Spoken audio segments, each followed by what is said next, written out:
What is going on, everybody? Hope everybody's doing well. It's here. The KFL season is upcoming. Man, we just released the schedules. I hope everybody's doing well. I'm down here in Florida, and it has been it's been amazing. Yesterday was quite an amazing day for your old boy here, and it's been great, man. Got on some absolute hammers. It's just fishing with a local legend, Doug Wilson, kind of showed us some things, and I was able to pull out a 7.2 pounder and then a 5.6 pounder. It was absolutely insane. I hope everybody can hear me. Can everybody hear me? Give me a comment. Give me a thumbs up, everybody. Let me know if this is a whole new platform for us. But if you can give me a thumbs up or just a quick comment, let me know that we're good to go. That will be awesome. But guys, welcome. Welcome to the new format here, and we're going to see what we can do. It's pretty cool. We're excited, and man, the KFL has been quite an interesting concept that's coming to fruition. It's a lot of work behind the scenes, and I heard a lot of comments about us being silent and everything else, not really understanding what's going on. And thanks, guys. Thanks we're good. That's awesome. Man, we're ready. We're ready. It took quite a bit of time to get the teams together, the coaches, the players, and everybody else. And man, we're just trying to do what we can. And we got a league of 17 teams all across the country, ready to get this thing going. And we're excited. And man, we announced all the teams. And each team has their own pages, and if you're in the areas of your teams, go follow them, man. Support your anglers that are getting ready to do this thing, and this is just a different concept that we're trying to do for the kayak fishing community, and see what we can do in terms of like an American sports league mentality, and just see what we can do in terms of being able to put these teams together and have conferences, and then they compete with one another through a 6-week season or 6-game season. And then we're going to go into a playoff schedule, just like you would know for NFL, NHL, NBA, hockey, whatever it is. And man, it's just there's ultimate competition, guys. Listen, kayak fishing. When you're in kayak fishing, whether it be like golf or basketball, I'm sorry, not golf or tennis or something like that. That's an individual sport, right? And there's individuals competing against one another, but there's something about a team atmosphere and a team sport, and putting on a jersey with your name on it and your number, and with your team, and you're fighting for your state, your local area. And then, your teams and stuff, and going out, competing on your homeowners, defending that, and then going on the road. And I'm telling you guys, I played baseball, all the way through, basically late high school and college. And man, going out on the road with your buddies and your friends, and then, going to somebody else's house and beating them on their field. There's something about it. It's just insane. It's just like a feeling that you just cannot get over. And that's what we wanted to bring for kayak fishing. And, it's just really, really cool. And, as Washington Warhawks, I'm on the Warhawks. We made some pretty cool announcements. We've got Bobby Big Gun Moore on our team. We just announced today we signed Eric Siddiqui to a 1-year contract here. And, man, we're super, super excited about that. And we're just ready to go. So, anyway, it's a lot of fun. So we're ready. So, hey, what we're going to do tonight, guys, is we're going to introduce some of these teams, these players, and some of their schedules and all that good stuff, and just get ready to roll. And we're going to see what happens here. And I'm going to go ahead and look at the week 1 schedule. Let's see if we can pull this up. There we go. Let's see here. There we go. Yeah, make myself look smaller. And look at this week 1 schedule, and then we're going to get some of these guys on, kind of talk about the schedule here. And week 1 starts June 12th. June 12th this year. And we're, as I said, this is all it, man. I mean, there's 6 players, and there's 2 alternates on each team. But week 1 schedule is ready to go. And we're going to start on June 12th. Now, look, we tried to schedule ourselves a best around the other series, and be fair to these kayakers that are fishing other series and stuff like that, and be able to. I think it's a very friendly schedule to that. but it allows them to compete, allows them just to get their competitive juices flowing throughout the year and just keep on fishing and keep on practicing, keep on doing their thing into a competitive environment. So, but here we go. Week 1, June 12th, we start at the 6. We're fishing 7 hours, 6 a.m. through 1 p.m. The first off was Lone Star Bandits versus Arkansas Hogs. And then Rhode Island Rebels taking on Massachusetts Maulers, which that team is just it's stacked. Motor City Ambassadors versus the Washington Warhawks. Indianapolis Knights taking on Appalachian Anglers. They're out of Charleston, West Virginia. The Florida Copperheads, the team of the Conrad Benettis of the world, are taking and going to Alabama and taking on the Alabama Hammers. Carolina Casters versus a Tar Heel Lunkers. That is an interstate rival. And then the Bay State Attack going to Pennsylvania, taking on the Pennsylvania Bronzebacks. Louisiana Hurricanes taking on the Southeast Texas Rough Riders. So anyway, that is our week 1 schedule. And as you can see, the Norfolk Privateers have a bye week that very first week. So we're going to get some of these guys on. Enough me talking, and let's talk to some of our teams and players. And we're going to start over here in the Appalachian Anglers. And a gentleman by the name of Mick Wood from the Appalachian Anglers in our division, in our conference. Mick Wood, how are you doing, sir? Good. How are you? I'm actually with the Pennsylvania Bronzebacks. Oh, I'm sorry, Pennsylvania Bronzebacks. I'm sorry, I got the wrong notes. My apologies. That's all right. Now you are facing Rhode Island. You're facing Bay State, which is Western Mass, and then you're also facing. Let's see, Massachusetts Maulers, right? And they're about 4 hours from you guys, right? Yep, correct. Gotcha. Okay. So give us, I know Ryan couldn't join us and Nick couldn't join us, but who are on your team? It's Ryan, Nick, myself, and Mark. Gotcha. Okay. So man, Mick, I've been speaking to Nick and Ryan, but man, what convinced you to be a part of the Pennsylvania Bronzebacks, man? What convinced you to be part of the KFL? The whole concept is just phenomenal. I mean, to fish with 3 other anglers and you get to choose you get to choose who you fish with. The whole concept's just phenomenal. Being a team event, being able to help each other, learn from each other. The whole thing I think is just awesome. Yeah, man. I mean, those of you guys don't know the format. The format is there's 4 players on each team. 4 fishermen are going to be fishing on the same body of water as your competitors. So there's going to be 8 total anglers. It's going to be 4v4. The best 10 fish out of the team wins. So one person can catch all the 10 fish, the biggest 10 fish, or, the 4 of them can split it up or whatever. But again, this allows you to kind of break up the bodies of water. There's a lot of strategy that goes into it. I mean, going on waters that you don't know. Some people are river fishermen, some of them are lake fishermen, but this will combine a lot of talents, Mick. And being from the north, in that northern waters, man, I'll be honest with you. You guys, I think, we've proven it over and over with the likes of Derek Brundle and Matthew Conant. Man, you got to be a well-balanced fisherman. You just can't fish 3-4 feet of water and just throw in the Senko and then the fish are biting.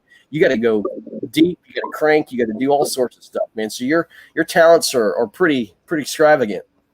Yeah, absolutely. I'm a river fisherman at heart, so I just love smallmouth fishing. And when I was approached about joining the team, I was really excited about it. So yeah. I'm really looking forward to it.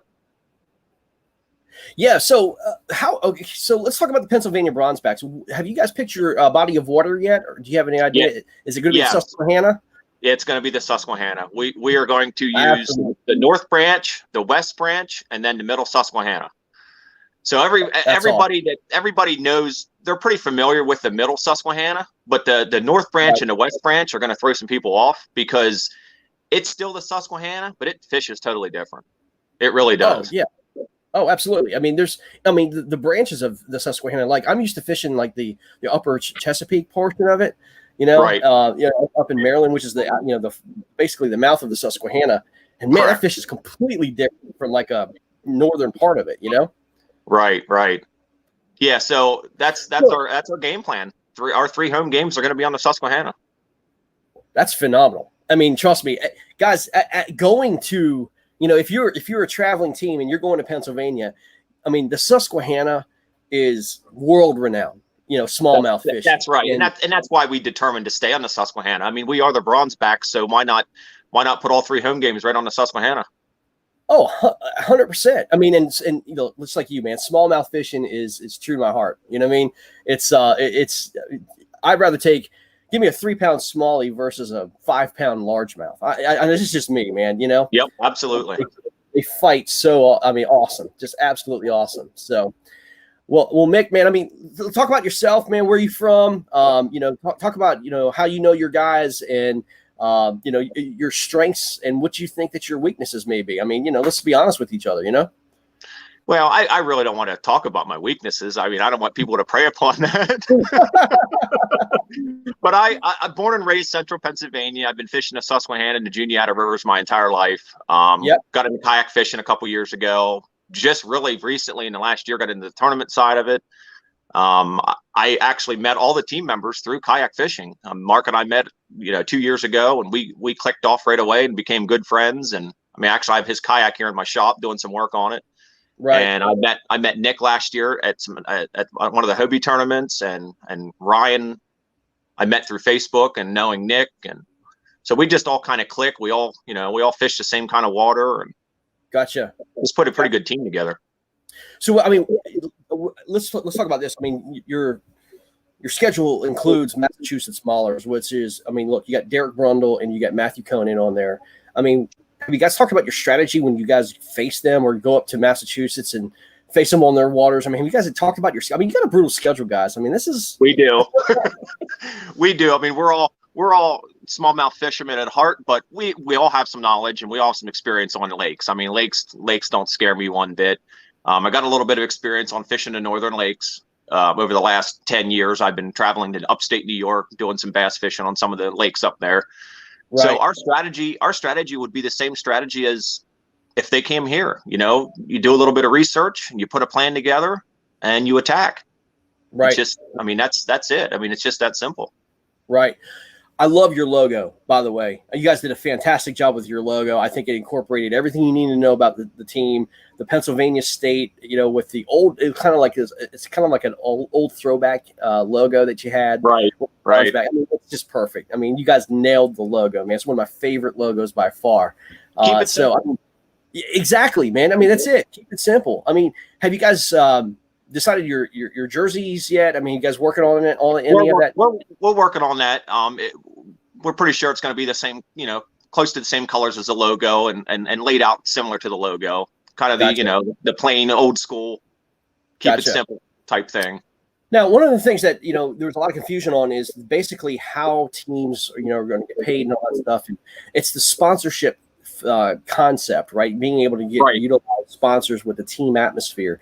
We've had a lot of teams that have, pretty good success being able to get team sponsors, or they're not having success being individual sponsors. Some people are vice versa. How do you feel going into it? Basically taking that kind of concept, going in and after these team sponsors. You know what I mean?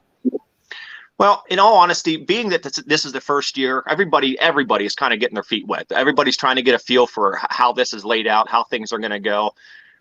We approached a few sponsors. We haven't pushed real hard on it yet. I just personally want to get a feel for the platform of this and how this is going to go. Right. Before we get real serious about pushing for some major sponsorships and stuff like that. Yeah, man. I mean, this is baptism by fire. I mean, this is, you guys put your faith in this, and, we're just going to see how this works. I mean, it's definitely interesting. I mean, do we know everything? Not a freaking clue. Nope. I mean, we don't. But we're going to figure it out together. We are. And look, at the end of the day, guys, it's just fishing. You know what I mean? That's exactly right. I mean, we don't need to get it all complicated and all that stuff. I mean, we just want to fish. You know what I mean? And that's what this is all about, man. But Mick, dude, I wish you the best. I really do, man. My apologies for the mistake. I had conflicting times here, but no, dude, that's fine. Yeah, I appreciate you putting this together. I mean, this is just an awesome concept, and I'm honestly more excited about this than anything else this year, honestly. Wow, well, that says a lot, man, and me too. You know what I mean? Me too. I mean, I love fishing. I love competitive fishing, but man, more importantly, dude, I love sharing winning or losing experiences with my friends. You know what I mean? Right. And being able to, we're going on the road. We're going to be traveling to Detroit. We're going to be traveling to West Virginia and Norfolk, and it's just going to be this road trip of guys and just have a great time. And win or lose, man, we get to fish awesome bodies of water. We get to make great friends throughout the country, and then we get to fish together, man. So hey, why not? It's a win-win. That's exactly right. It's fishing, and it's just having a good time with some buddies. I mean, that's how I'm looking at it. Yeah, it's great. I'll be honest with you, man. You were a great interview, man. Dude, really, really appreciate you having you guys on, man. Congratulations for the team getting set up, and man, look out for the Pennsylvania bronzebacks, especially on home waters. Hey, I do have a question for you. So, what do you think? I mean, what do you think? You have best 10 fish, right? Right. In June, and I guess I think you have a home game, the very first game. Let me see here. Yep. Bay State Attacks coming to Pennsylvania the very first week.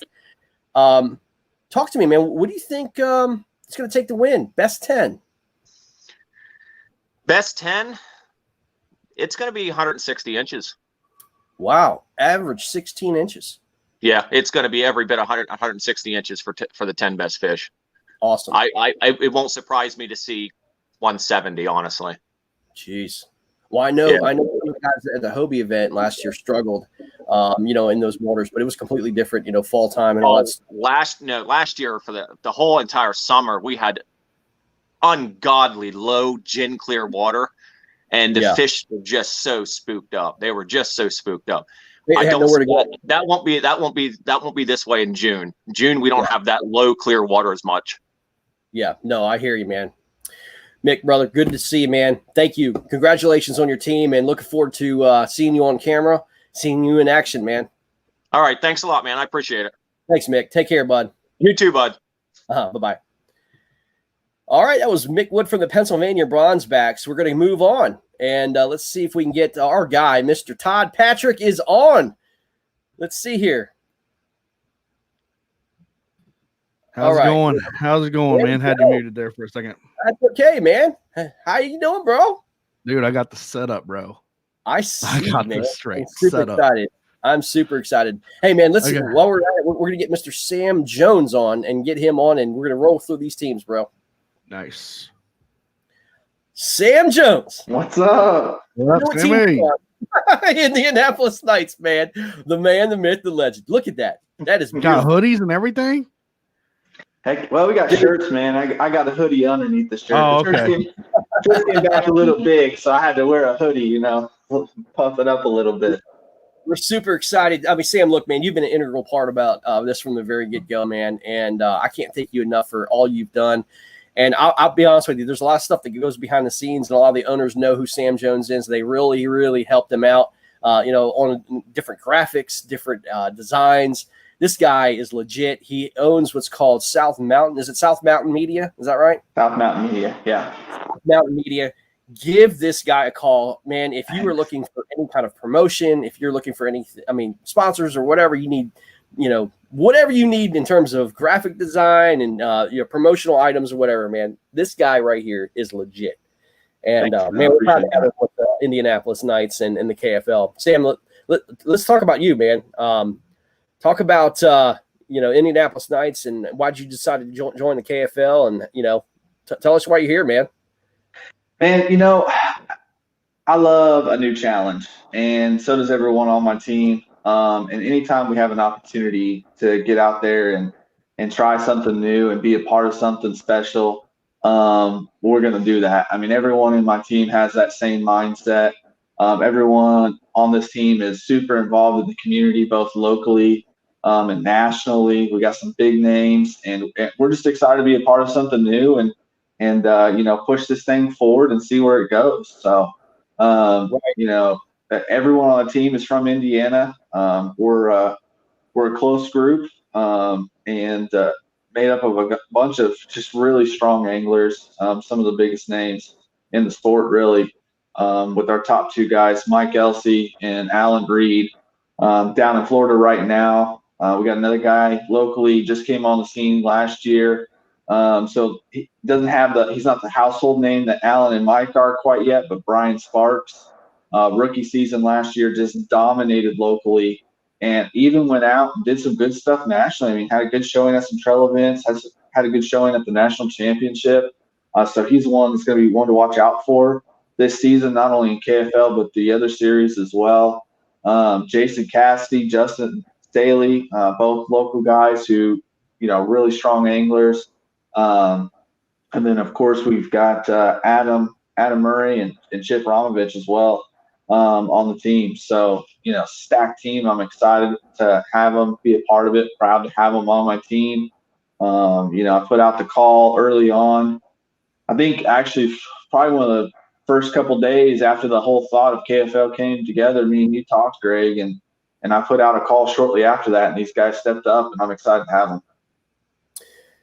Yeah, man. I mean, you got the national champion on your team, from Indianapolis or Indiana. I mean, that's really huge. I mean, we got 3 national champions in the league. We've got multiple Rookie of the Year, award winners. We've got some Hobie winners. We've got KBF winners. We got KBBT winners. I mean, we've got a absolutely stacked league here. And, it's a call just to, it's a different format. I have to ask you, Sam, honestly, I mean, when you heard this format the very first time, man, what was your reaction? Well, I want to say it was Dan Perry, Paddle and Fin podcast host. Dan Perry calls me up and he tells me a little bit about kind of what's being thought of and what's being, what you guys are thinking about doing. And I mean, I don't think he got through the whole concept before I said, I'm in, I want to be a part of it. I want a team. And part of the reason for that is, man, I've always been super competitive. I played ball sports growing up, played basketball, lived and died on the court. And then I switched over to bass fishing.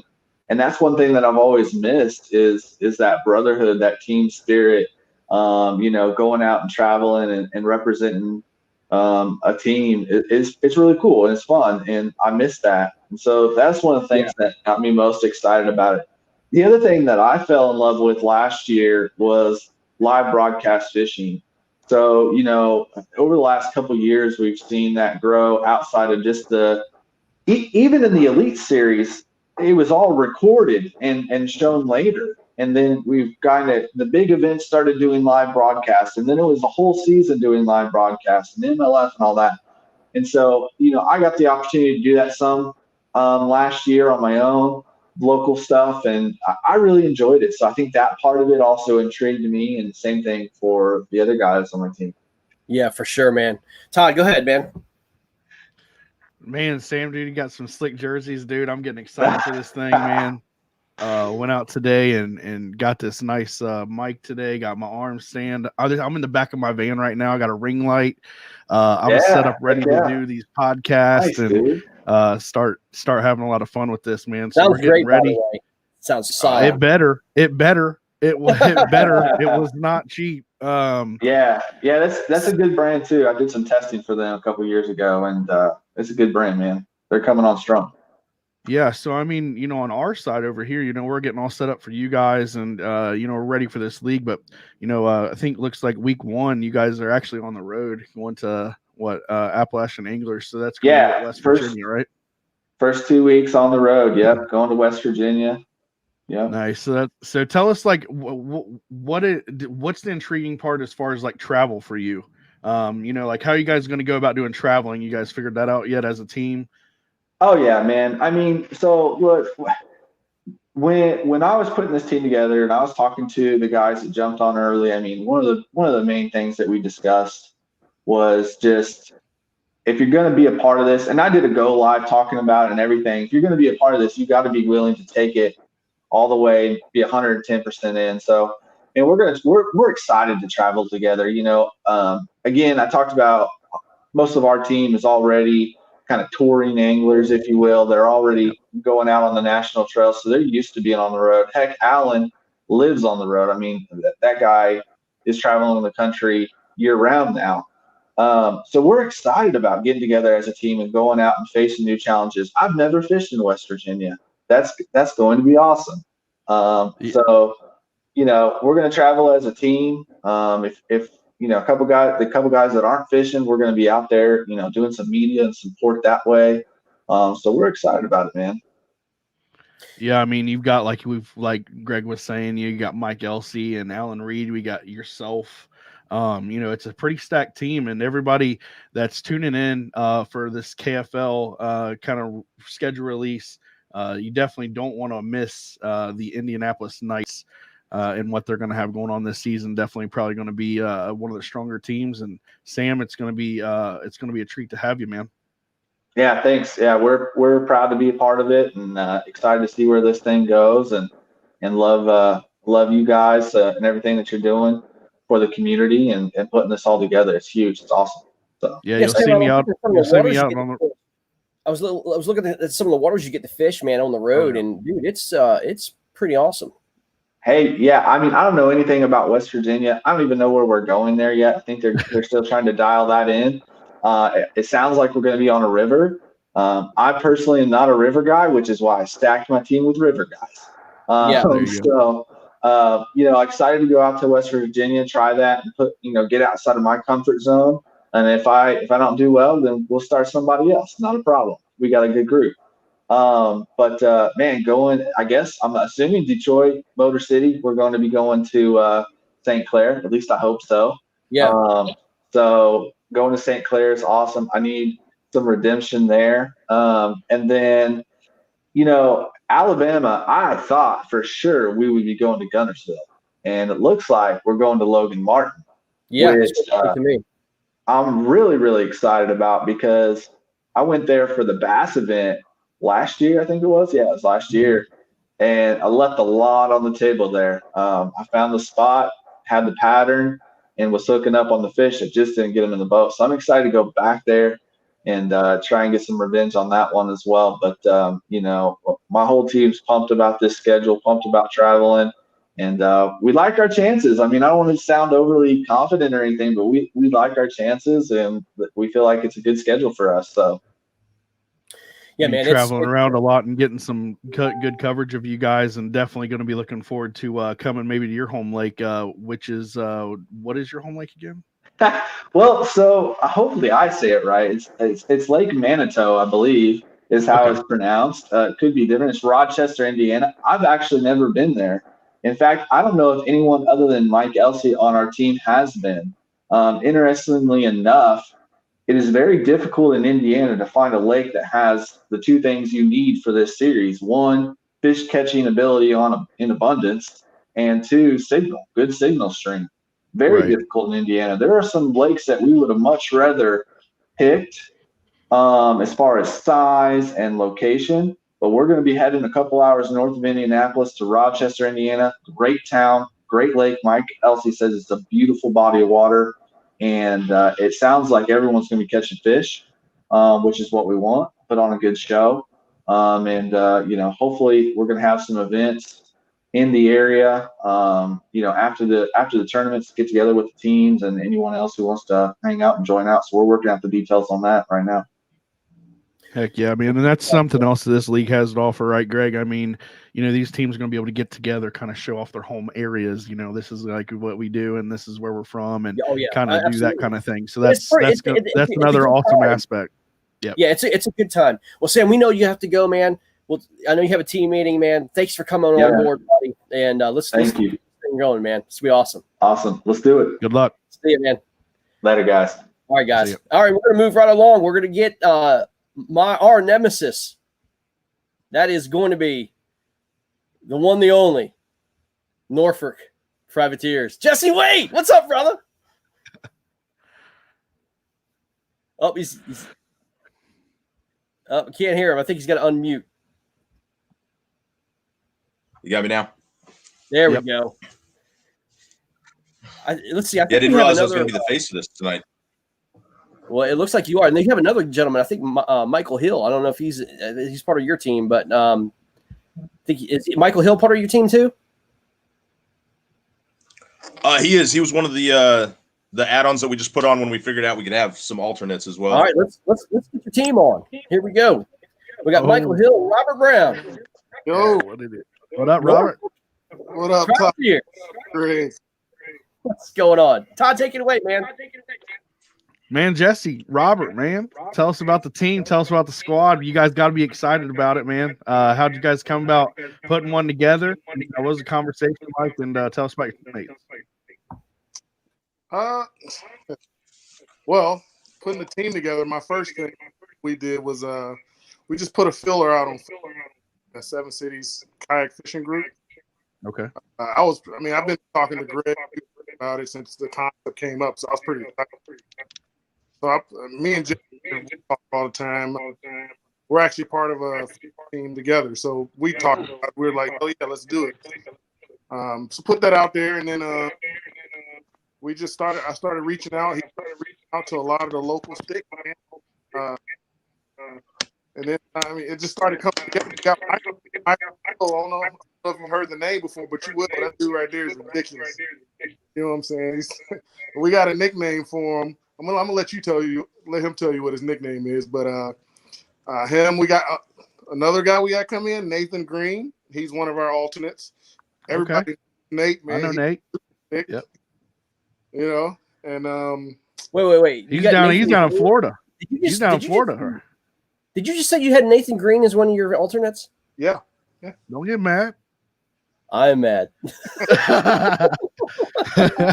Don't be mad. Hey man, I just found out you have Eric Siddiqui on the squad. Yeah, well, it's because I knew you had Nathan Green as your alternate. Oh, that's great, man. There's a story about the Siddiqui one. That's good. Oh yeah, I hear that one. Jesse could tell these guys tell you about the other players, man. Jesse's known them a while, the other guys as well. I was hoping they can get on. I'll let Jesse introduce the rest. Yeah, so we got Travis Belcher's one of our guys, and he actually, he's been in a sport. We actually found out through this that we were in the same picture at the first KBF Open down on Santee Cooper when all this started blowing up. Rob Recker, he's been traveling. You may have seen his name in quite a few different lists, but he's one of the local hammers around here. Ray Montez, he's one of the OGs. He actually used to run with Chad before Chad was the name in the sport, and he's been wrecking house and taking trophies for years around these parts. Yeah. Guys, I was looking at your schedule, man. Unfortunately, you guys are off the first week. Your bye week is the very first week. It's just how the schedule worked out. We've got 7 weeks and 6 competitive weeks. You're taking the week off the first week, but then you guys go on a 6-game grind all the way through, hopefully the playoffs and the championship. But it's one of the. You're starting off. You have a pretty easy traveling schedule. I think you're one of the teams that has the less traveled miles.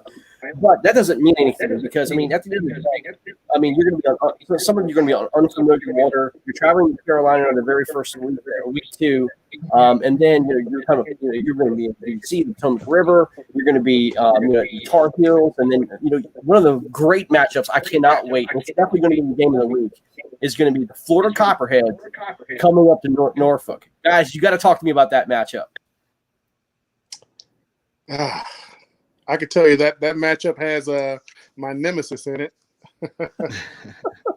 Conrad the Barbarian. I'm coming for you, son. Yeah. I'm looking forward to that matchup very much. Being from Florida, I know how I fish where I live, but Conrad, Bobby, which I thought when you guys were talking about all this Bobby being traded to the Washington Warhawks, all that stuff, I thought all that was a joke.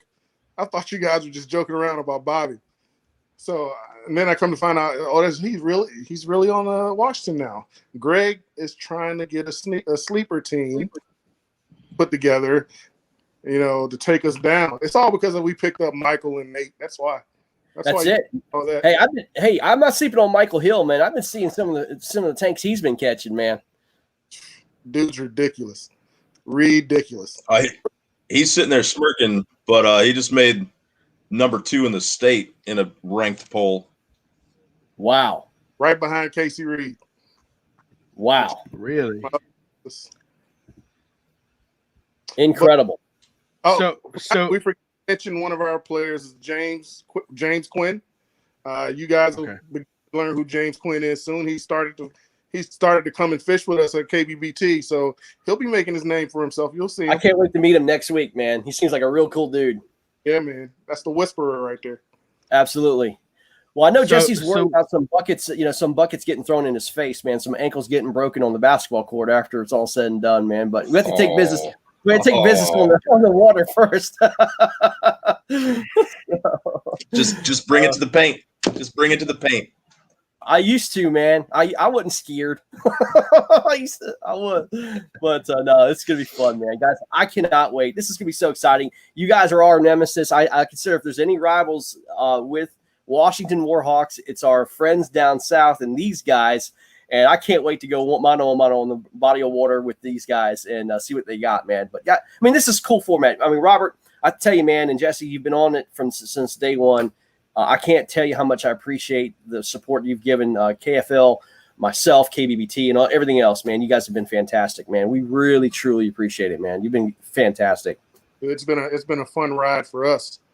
I'm gonna let Michael Hill tell you guys what we're gonna do to y'all in that pregame show. That pregame doing this schedule release. We might as well let the world know. Go ahead, Mike. Come on, Mike. Let them know. Well, I'm not going to say what we're going to do. I think we're just going to let the results play. I think that's what you got to do. You got to let the results come through. I will say that I'm very intrigued by the format because, home field is going to be something that everyone's going to know how to fish. So I think it's going to be an interesting offense that we're going to have to play. But, accumulatively, we have a lot of brain power and a lot of technique, skilled fishermen on the team. So we're versatile, and I really think that we're going to do some damage all around, I think. Yeah, I mean, there's a lot of strategy that goes into this. I mean, first of all, you got six players on each team, 2 alternates, but then you can only fish 4 players. So some of y'all have to sit. You have to utilize different strengths. Who's hot, who's not. I mean, you got to be. Look. As a captain or as a coach, the hardest thing to do is sit a player that has a big name but not fishing well. I mean, you got to make that hard decision, right? Yeah, the thing about it is everybody's going to know a little bit about the area as a home field or a home lake, right? So everybody's going to have an area they're going to gravitate to. What I'm interested in knowing is how well they fish during dynamic situations when it comes to ambient conditions. I think that hopefully those dynamic weather changes are going to change the way we look at the field. When we go to an away game, I think one player can make a difference, but since it's accumulative and we're taking 10 fish all together out of a 4-man team, I think this is really going to even the playing field, and it's going to put spotlight on some of those anglers that are really good at really drawing bigger fish, because some of us, we're not good with numbers. There's a lot of great anglers out here in the nation and on all the teams. But, when you look at their patterns and the way they fish, a lot of them are power fishermen. A lot of them are finesse fishermen. So what you're going to have is you're going to have almost like fire and ice coming together. And it's going to be a really good show, I think, regardless of how it ends. I think it's really going to be action-packed. I feel that everybody is going to work together as a team ultimately, and we're going to grow individually from each other. You almost have to, because in order to get the results that we want as a team, we're going to have to put together, our powers in reference to technique and river fishing versus, inland reservoirs or, tidal fisheries. All this technique is going to have to come together and culminate with each other in our intellect to get where we need to be. And I think it's going to be a very interesting format. I'm very, very excited to be a part of it. That's awesome. I mean, yeah, you're right. I mean, most of us are used to doing individual things, but you gotta kind of sacrifice for the betterment of the good. And I think it's going to be very interesting how this team thing works, man. I agree with you. We got to go. We got to get on to the next team. Thank you guys for joining us for the Norfolk Privateers, one of the coolest logos out there. Give them a follow on Facebook, Instagram, all that stuff. These guys are legit. They're going to make some noise in this league. Know their names. All right. Thanks so much, guys. All right, guys. Appreciate it. Take care. Looking forward to seeing you guys. Yeah, absolutely. All right. Bye. All right, let's get on to the next team. We've got Mike Elrick. See ya. Mike Elrick from the Bay State Attack. What's going on, guys? What's going on, man? Not too much. This is last minute for us. We've been trying to work with Sam getting the logo together, so we're pretty excited about it. Yeah. Listen, man, Mike, you came up on us real quick, and you said, hey, man, I want to get this team together. You got your team together. You got your sponsors together. You got your logos. You get worked on, man. It's real quick. Boom, boom, boom. Man, you were able to pull this off right in the backyard of the Massachusetts Maulers, man. And pretty impressive, bro. Well, it's a big state, contrary to what everyone believes. So we got a good group here, as everyone knows. We like to travel, or we have in the past, and I think with all the enthusiasm in the Northeast, we don't have to travel as much anymore as far as as far as some of the tournaments that are coming up here. So we've done well. I mean, we've always shown up, and that's been going on for a while, since I think 2016. So we're looking forward to the season. Yeah, Mike. I mean, your guys' instant rivals obviously going to be, Brundle and friends, Conant and those guys, trying to win that Massachusetts state over. But man, tell us about your team. Tell us about your squad, and who's your heavy hitters, man. Well, I mean, we got a lot of guys that we do a lot of tournaments up here, like best 5 for the year, and you have to have 20 to 22 inch fish really in this area to actually compete. And we have a lot of guys that have done well or even won that tournament. So, and then locally, we get a couple guys that have just really lit it up too. So I think the combination of big bass and people that usually get their limits, and maybe a little finesse fishing, a little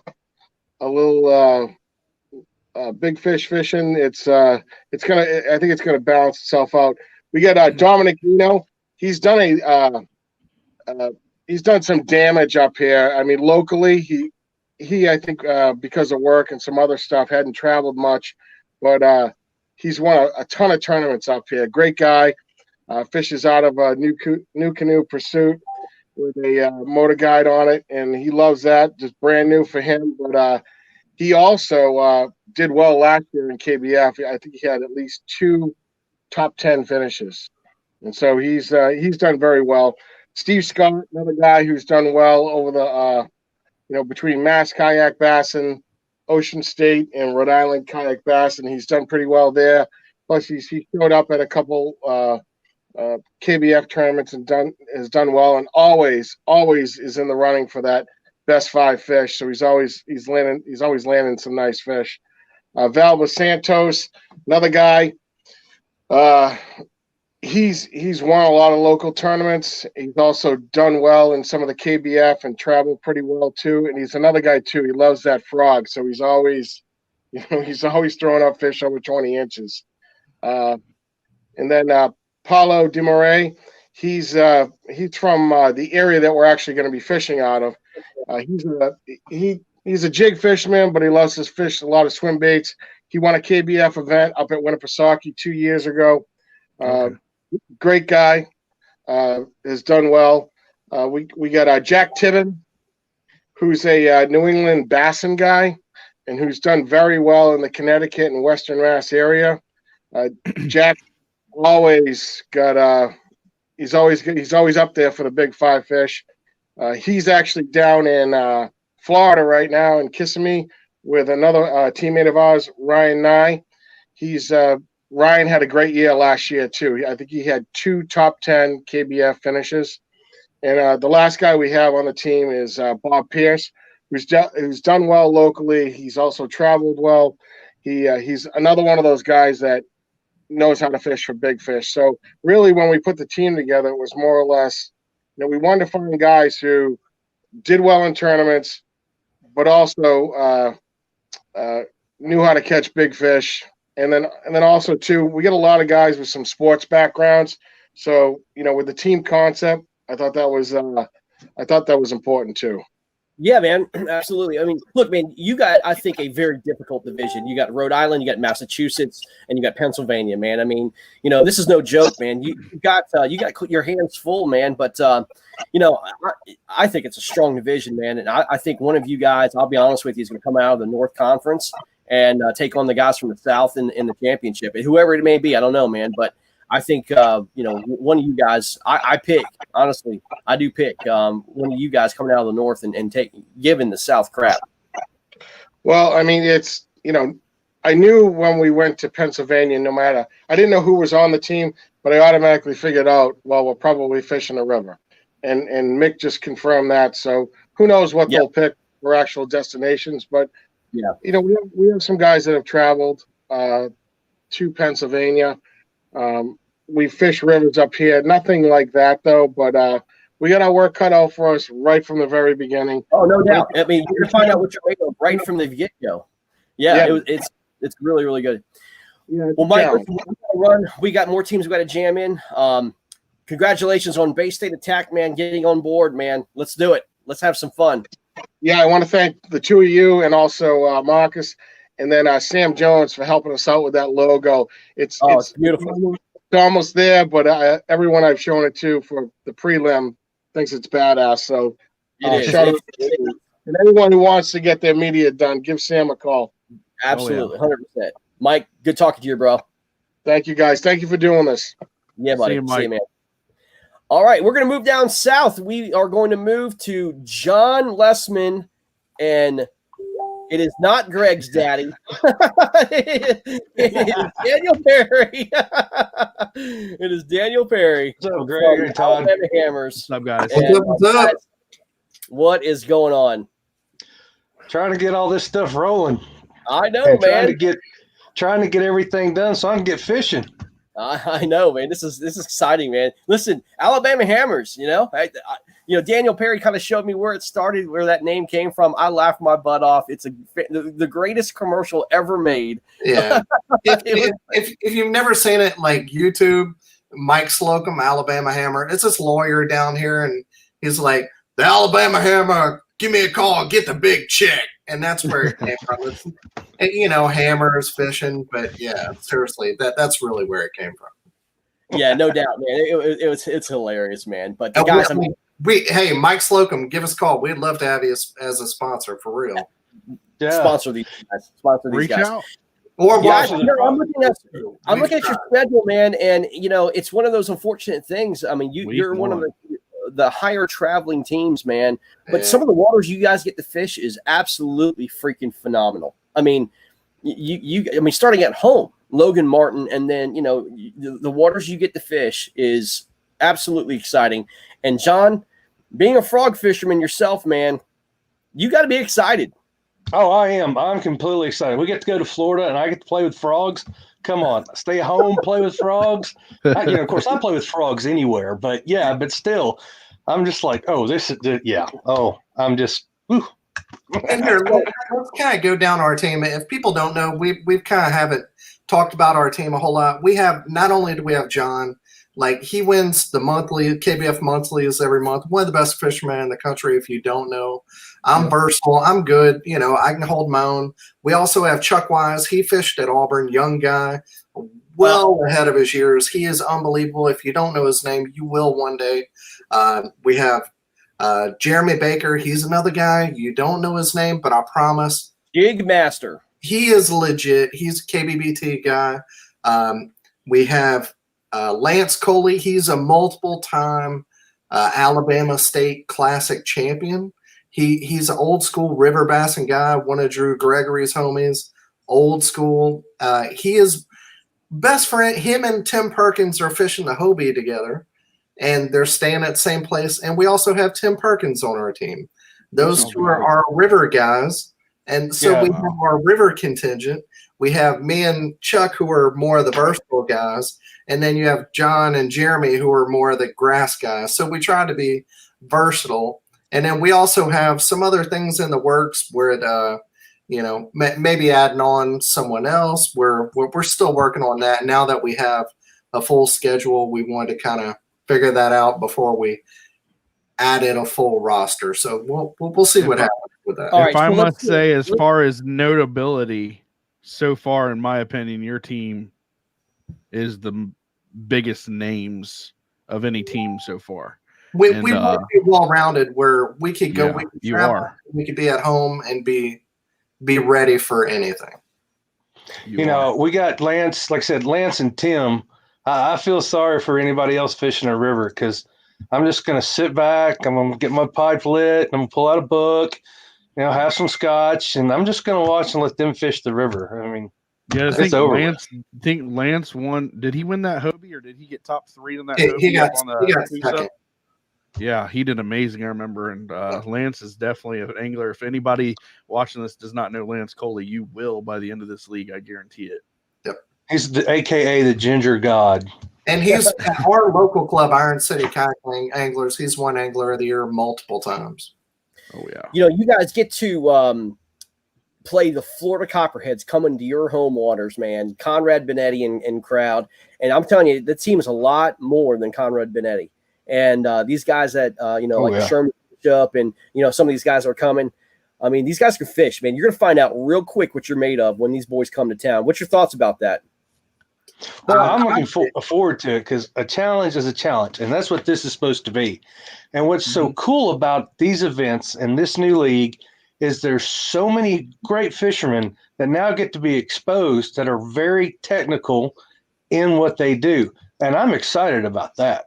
Go ahead, Dan. Sorry, I didn't mean to cut you off. Oh, no. Not only am I excited for them to come here and see what they have, but I'm excited to go there. Like, I love to, I fished Okeechobee and Harris Chain and Central Florida places. Like, I'm excited to go there and get to fish that. So, I mean, that's going to be fun for us. So, yeah. Yeah, no doubt, man. Guys, I'm excited, man. I mean, this is the team I'm looking at. I mean, they're traveling. They're playing. I think West Virginia, Indianapolis, and Florida. I mean, they've got quite a bit of traveling to do, man. But these guys travel well, man. I mean, these are seasoned veterans. They know how to fish the waters. They can adapt very easily. And man, I'm excited to see what happens here with this team. This is going to be not a sleeper team by any means. But these guys, if they don't make the playoffs, it's going to be very, very, an eye opener. But I pencil these guys in, man. We will do our honest best to see they don't. That's right. It's year one, and the travel is going to be tough. But we all know year one, it's going to be tough, and we're going to make it happen. Year two, hopefully, we're going to have some more teams and fill out our division more, and we're going to make this thing grow. So we're excited to make this happen. For sure. I do have a question for you. You guys have some anglers that are strictly just going to be home anglers. They're not going to travel. Or are you guys going to rotate your travel schedule? Have you guys figured that out? Well, we've talked about this some. It's still in the works, but there will be some rotation. There has to be, because not everybody is going to be able to just constant on the road and so forth. And once again, skill. You got to play your skill. Yeah. Mm-hmm. So you have that versatility. Yep. Mm-hmm. Yeah. If we, whenever we're playing Indianapolis, if we, maybe if Tim and Lance don't feel like Central Florida is their deal and there's no current and no river, maybe that's not where they feel their strength is. Maybe they want to play Indianapolis. They look at that lake and say, well, that's where that feels more me. And they, so we'll see what happens. Yeah, no, absolutely. Yeah. I mean, I'm not worried about you guys. You guys are strong across the board, man. It's going to be fun. Well, guys, listen, we got to roll. Alabama Hammers. Check these guys out on Facebook, man. Look, you got Daniel Perry, one of the creators of Paddle and Fin, and you can be talking about this on the podcast. You got plenty of outreach. These guys are a team to watch. I mean, it's gonna be a lot of fun. A lot of fun with these guys. Guys, have a good night. Thanks for coming on board, man. Alabama Hammers. Thanks, fellas. Have a good night. All right, See guys. y'all. Have a good one. Thanks. Have a good one. All right, let's go on. We're going to go to the another team out of the South, and it is going to be Doc Cup. Rolando. That's Carlos. Oh, you brought in Linseman. Let me remove. There we go. Get that ugly bug off there. Estrada. And, we got Estrada. All right, guys. The Southeast Texas Rough Riders. What's up, boys? What's going on, man? We should have. This is gonna be a lot of fun, man. Hey, somebody's got some really bad feedback. Like I'm getting a lot of echo. Carlos, What's up, Carlos? How you doing, buddy? I'll turn my TV off. All right, he's got it off. All right, good deal. Well, boys, Southeastern Texas Rough Riders, man. Listen, I sent Chris Morales a message earlier in the week, man, just congratulating on what a great start to the season for you guys. 91 anglers down at Fayette. Strong, guys. That's a great showing. Texas fishing is stronger than ever, man. It's awesome. And they caught a ridiculous amount of fish. I mean, they were just putting in great size left and right. Yeah, I mean, it was incredible. It was just a great matchup, man. So it's very, very cool to see. But guys, let's talk about the KFL, man. What do you guys think, man? I mean, you guys are kind of in a Southeastern area, and it's going to be interesting. What you guys think when it first came in? Rolando, take this one.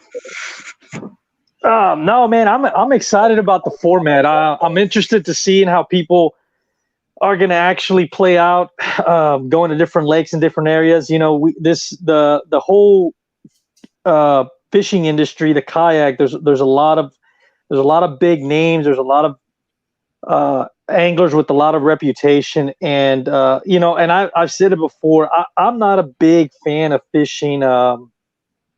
Like online events. I love doing in-person events. So I think this format is really going to really put a lot of spotlight on some of those anglers that have high standards, high qualifications, and then when they leave their ground or they leave their home waters, it's going to really test everybody. I know I'm going to be tested leaving my home lakes that I'm used to fishing down south. But luckily, for a lot of teams, especially in the South, we have a lot of good different type of water that we can fish, grass, so we have well-rounded anglers, but I think this is a great format to really expose those true talented anglers.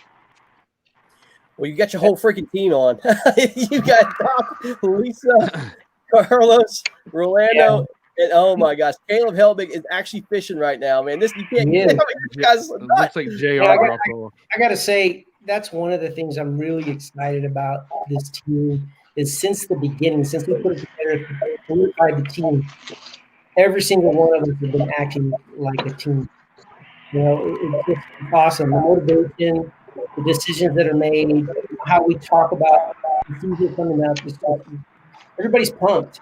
Yeah. The chemistry we have as teammates is amazing. It's outstanding.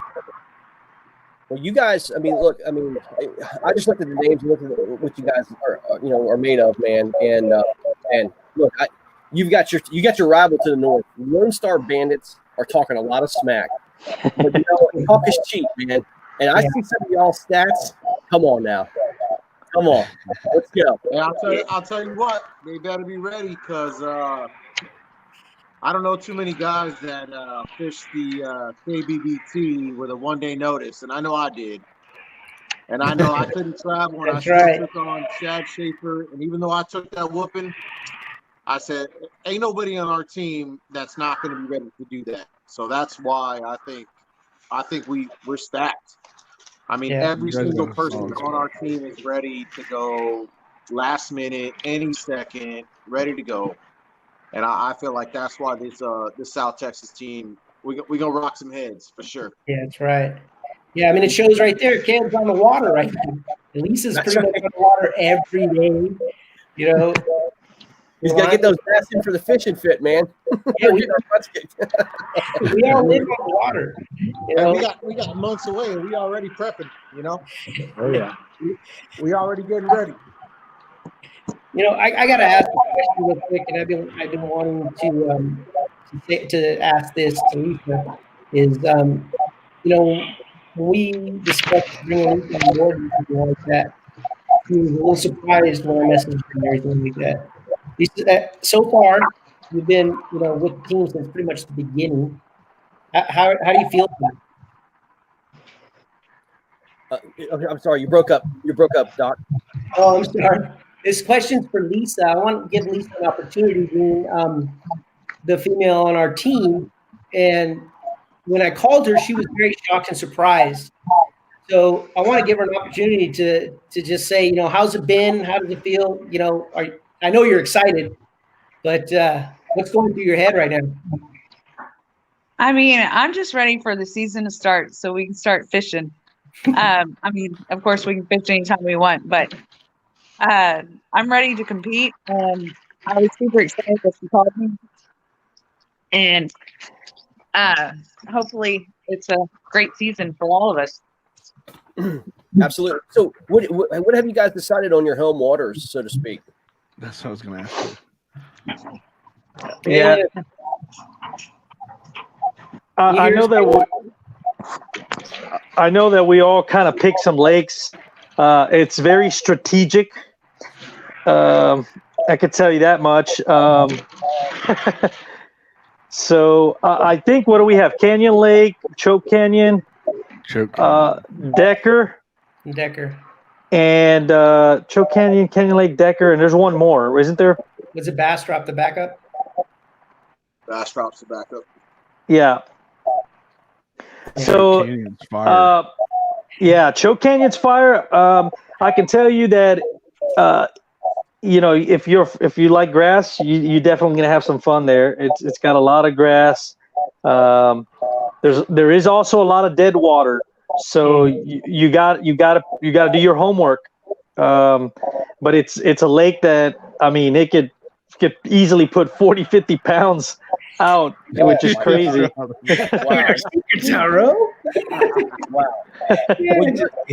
I will say this: Our first opponent is Louisiana Hurricanes, which is not an easy opponent coming towards you. And then I believe you're licking your chops. You don't ever look ahead on the schedule. Then you go to Lone Star Bandits. That's going to be the game of the week. So it's going to be fun, man. We're looking forward to all of them. And I get it. It's part of the getting ready, the talking smack and everything like that. And us as a team, we have some characters on here. If you could just listen into our feeds, they're hilarious. You'd think us. But the one thing is we're not scared. Anybody. You might not know our names, but every single person on this team is solid. And the one thing that people forget about is that if you look at our team, we will fish in rain, snow, wind, anywhere you want, rock, grass, trees, you name it, we'll be there. 110-degree weather, we'll be out there, and we're going to fish the whole time hard. There's nobody on this team that's going to get off the lake because of any kind of inclement weather or anything like that.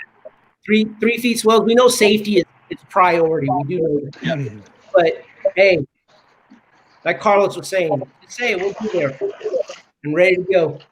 I do got a question that I've not got to ask any other team yet. Seeing as in week 1, you guys are playing, we're going against Louisiana Hurricanes, but you get that afternoon slot, that 12 to 7, that evening, that afternoon and evening bite. Tell us how that changes up the game from the morning bite to the evening bite. How excited you guys are that we have these 2 different time slots throughout this league. I'll tell you what, I think the mentality going in our team is it doesn't matter what time of the day it is. That's great. I think that's just the way we fish. I know that we have 3 anglers that can just absolutely kill, even at nighttime. At 2 a.m., 3 a.m., it doesn't matter. I know I night fish. I know Rolando gets in there. Well, the great thing about us is we're so diverse. I know Lisa was in a creek the other day, like a hidden, secluded creek. Like, I don't think time matters. I think time on the water matters. And our team, all 6 of us, we fish religiously. I think we put in I average like 20 hours minimum a week on the water. So I think we're ready. I think we're ready for anything. I think we're ready for any time. I mean, look at Caleb right now. He's ready. It's 8:05. He just got himself an 8 on him already. Hey, Jalen, Oh, yeah, no. That's how I we don't do know. it. Ask, is he going to catch a fish or what? That's Yeah. how we do it right there. There you So go, Caleb. I think, hey Todd, I think that answered your question right That's there. beautiful. Yeah, it did, Carlos, man. But you guys definitely got a hammer squad, man. Just like I said about Alabama, you guys don't have a weak spot anywhere, and it's going to be fun to cover you guys this year. And looking forward to coming down to Texas and getting some footage with you guys. I'll be down there sometime, so we're going to have a good time. Hey, Well, guys, Todd, we got if you guys come down to the San Antonio area, you guys got a spot. These guys, watch out. You're going to have a hard time putting a team together with 4 fishermen on this squad. Look out for them. Southeast Texas. Good morning, guys. Good luck. Let's do it, Rough Rider. All Y'all right, have a good man. one. Appreciate it, guys. Y'all take it easy. Good job, Caleb. All right. Let's see here. He's like, by the way, I can catch fish. Bang. I know. 17-inch or something like that. All right, let's do this, guys. We're going to have to, let's see here. Let me kick the guest out. All right, let's do this. We are going to get Matt Linzeman on from KFL Detroit, Motor Cities. What's up, Matt? happening? What's going on, brother? Another beautiful day in northern Michigan. Heck yeah, we got your team coming on here. George, Jeff, what's up? fella? What's up, guys? What's going on? George, Our lakes are frozen, so I'd be on the water, but you know. I hear you, man. Well, you can come down to Florida, man. I thought maybe you was going to go down to the Invitational or something, or to the No. trail. No. Well, guys, George man, looking good, man. Thanks, the man. Washington Warhawks are in your division or conference, so to speak. We get to face each other twice. We're coming Never to heard you, of them. coming to us. I can't wait, man. This is going to be so much fun. Get you boys on in here and show you a little bit what Potomac River fishing's all about, man. See if you guys can figure that one out. George said he never heard of you. Say what? George said he's never heard of him. Never heard of them. Yeah, you'll find out. Hey, George, though, did you see the comment? You have to have facial hair to be a part of Detroit, man. I'm growing. I guess it's a 3-week beard right here. Well, guys, thanks for joining. Listen, we're excited, man. I mean, Matt, we're good friends, man. When we first put this thing together, it was without hesitation you're in. And let's just talk about the KFL and your reactions, guys, when Matt asked you to join. Let's talk about it, man. It's going to be fun. Yeah, man. I mean, when you first got with me, Greg, on this, I instantly went to the guys I knew in the state. I know Zach, he's been trying to get in on this too. He might be in queue. But, every guy on this team without hesitation was yes, right off the bat. And ever since that point, we got a heck of a good team, and we got each other's backs, and it's going to be a dang good season. And I feel sorry for you, Greg, when you have to come here. I feel sorry for you when we got to come there, but it is what it is. We just feel sorry for you, man. I appreciate that, man. I'll take all the sympathy. As long as Greg can catch more than one fish. You open here in DC, okay? I mean, it's going to be hard. Listen, coming out of a 0-1 hole for you guys, being only 6 games. I mean, I'll leave you a bit of roses, man. That's all I can tell you. All right, go ahead, Todd. No, man. This league's obviously competitive. You hear Greg, he gets excited when he gets to interview a team that he's gets to compete against. And, it's going to be a fun time. This league came together really well. Greg came up with a great idea with this. And we've got great ambassadors here, hence the Motor City ambassadors. And I think that this is going to be something super special. And congratulations on and thank you for becoming an inaugural team at the KFL. It's going to be great covering y'all. You guys want to talk about maybe what you guys got picked for home lakes, or do you have any picked yet? Everybody's speculating Lake St. Clair would probably be one of those. Do you guys have any others, or you rather not talk about those yet? We do have a couple others. I'll give you a little info. I won't give you their names, but there'll be another shallow water fishery and a deeper water fishery. So those will be released here in the next week or so. But you can't have a Motor City team and not have St. Clair. So, right. I mean, it's a world-renowned smallmouth fishery, and for somebody to come to this state and not be able to fish it would be kind of a travesty. So we see 3 of the 6 here. We know that Zach Slayer would be the other one. Greg, if he's not in the queue, I think he wrote and said he might be in the queue, but I don't know. Yeah, I mean, there's 3 others that you guys would have, or we got Zach, and who else? Who else you guys got? We got Eric Polens and Jeremy Baker, Detroit Baker. So, man, that Lake St. Clair, man, who in the world's going to get left out? That you guys are stacked on that. I mean, what, we going to leave out Jeff Fader or something? I mean, what are we doing here? I don't know. We might have to draw straws on that one. Yeah, you guys are solid through and through, and then I'm sure you guys probably got 2 alternates potentially, and I'm sure they're solid as well. But man, I'm looking forward to covering Motor City Ambassadors. I know you guys had a heck of a time coming up with a team name there for a while and a logo and all that, but it looks like you guys finally came up with something, and I think that you guys went really well with the ambassadors. Talking about the Ambassador Bridge there, that connects Detroit to Windsor, Ontario, and it's I think you think you guys came together really well. Yeah, I mean that was probably the hardest part of the process. When you get 5 knuckleheads in a room trying to decide a name and a logo, it goes every which way. Yeah, Ugg one fire. What'd you guys think about what Greg did today? He went out and said, "I need Eric Siddiqui on my team." Why did he do that? Was Eric gonna? I wonder if he's gonna have Eric fish on Lake St. Clair or something. Somebody's got to carry Greg, so.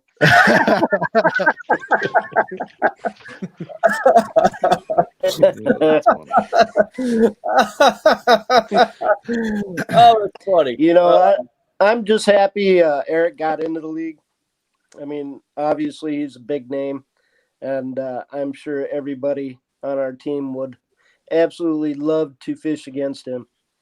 So you always do. And one other thing, I think you got some sponsors on board. You guys you guys been doing pretty decent with getting some sponsors. Who you guys got a sponsor so far? Well, we have one main sponsor, and that is Mainstream Tackle and Outdoors. They're out of Galesburg, Michigan. He's getting ready to put up his shop, Matthew Elliott. Great guy. So he's our main one right now. We're working on a couple others. They're not quite locked down yet, but more to come. So get George to get his his airplane company on board for travel, and you guys will be all right. Heck yeah. I'd be all right for that. Greg, you got anything for him? Yeah, I'm trying to get Zach on. There we go. Zach. Come on, Zach. Yeah, What's man. up, Zach? You were one of the first people to get a full ride sponsor. Guys, I mean, that's what it's about, is utilizing this format for, team sponsorships. And, I mean, Matt, you've been pretty aggressive going out and just talking to people, shaking hands, kissing babies, whatever you have to do, promote this league. And, I mean, you guys got it done. Shake the babies and kiss the hands. That's right. Yeah, exactly. Yeah. Exactly. Right. You guys are successful in doing that. I congratulate you. You guys are fully sponsored for the year in terms of, your expenditure into the league. It's exciting, man. And, that's a big step, and again, it's our job to bring out that content, promote you guys as anglers, promote who's supporting you as best we can. I think we kind of did a little bit of that with KBBT. We're really going to enhance that with KFL. We got some big plans for broadcasting. We're going to be doing live recording. Actually, we're working with some of the guys up in Michigan, Kyle Van Duzen, I think his name is, and Matt from Top Water, and they're doing what's called a worldwide fishing. We're going to be utilizing their studios and their content and their equipment to do broadcasting from here. I'm excited, guys. Michigan has a lot to offer in terms of fishing. We're going to do everything we can to promote you guys the best we can, man. It's going to be awesome. A lot of fun. Absolutely. Yeah, I mean, like I said earlier, we got a great group of guys, and with the sponsorship, don't forget to look local. I mean, your local businesses are looking for stuff like this. It's a fantastic avenue. We run around in billboards on the water. Yep. We do a lot of self-marketing. So it's sure. a great place to be. Yeah, and everybody that's tuned in to this tonight to watch this, I would say that with the names, probably I know these guys a little bit more than most, but with the names that they have on this squad, this is definitely going to be another squad to look out for. No doubt. Motor City ambassadors, guys, welcome. It's going to be a treat, and we are looking forward to having you guys this year. Thanks, guys. Thank you. Zach, let's talk about you real quick, man. Welcome aboard, man. Sorry we had a little trouble getting you on, man. I'm pretty sure that was my fault. I guess I don't know how to work a phone, so that's okay, man. No worries, bro. But I know how to take pictures, so that's all that matters, right? That's right, man. Exactly. But, can throw a Ned rig. Hey, it works. Those 10-pounders seem to like it, right? Right. Zach, you honestly have to be like Zach the Ned Salier. Has to be. Well, I mean, Eric, he throws the Ned, so I just got to be better than him. So, I mean, that's the same thing Chad said to me. He's at Nationals when I caught that one. He goes, "Oh, you must have been watching Eric's videos," and I was like, "No, I didn't even know he had any for that." So, you guys have you guys have a pretty interesting schedule. I mean, you go against Indianapolis Knights, West Virginia, and Washington.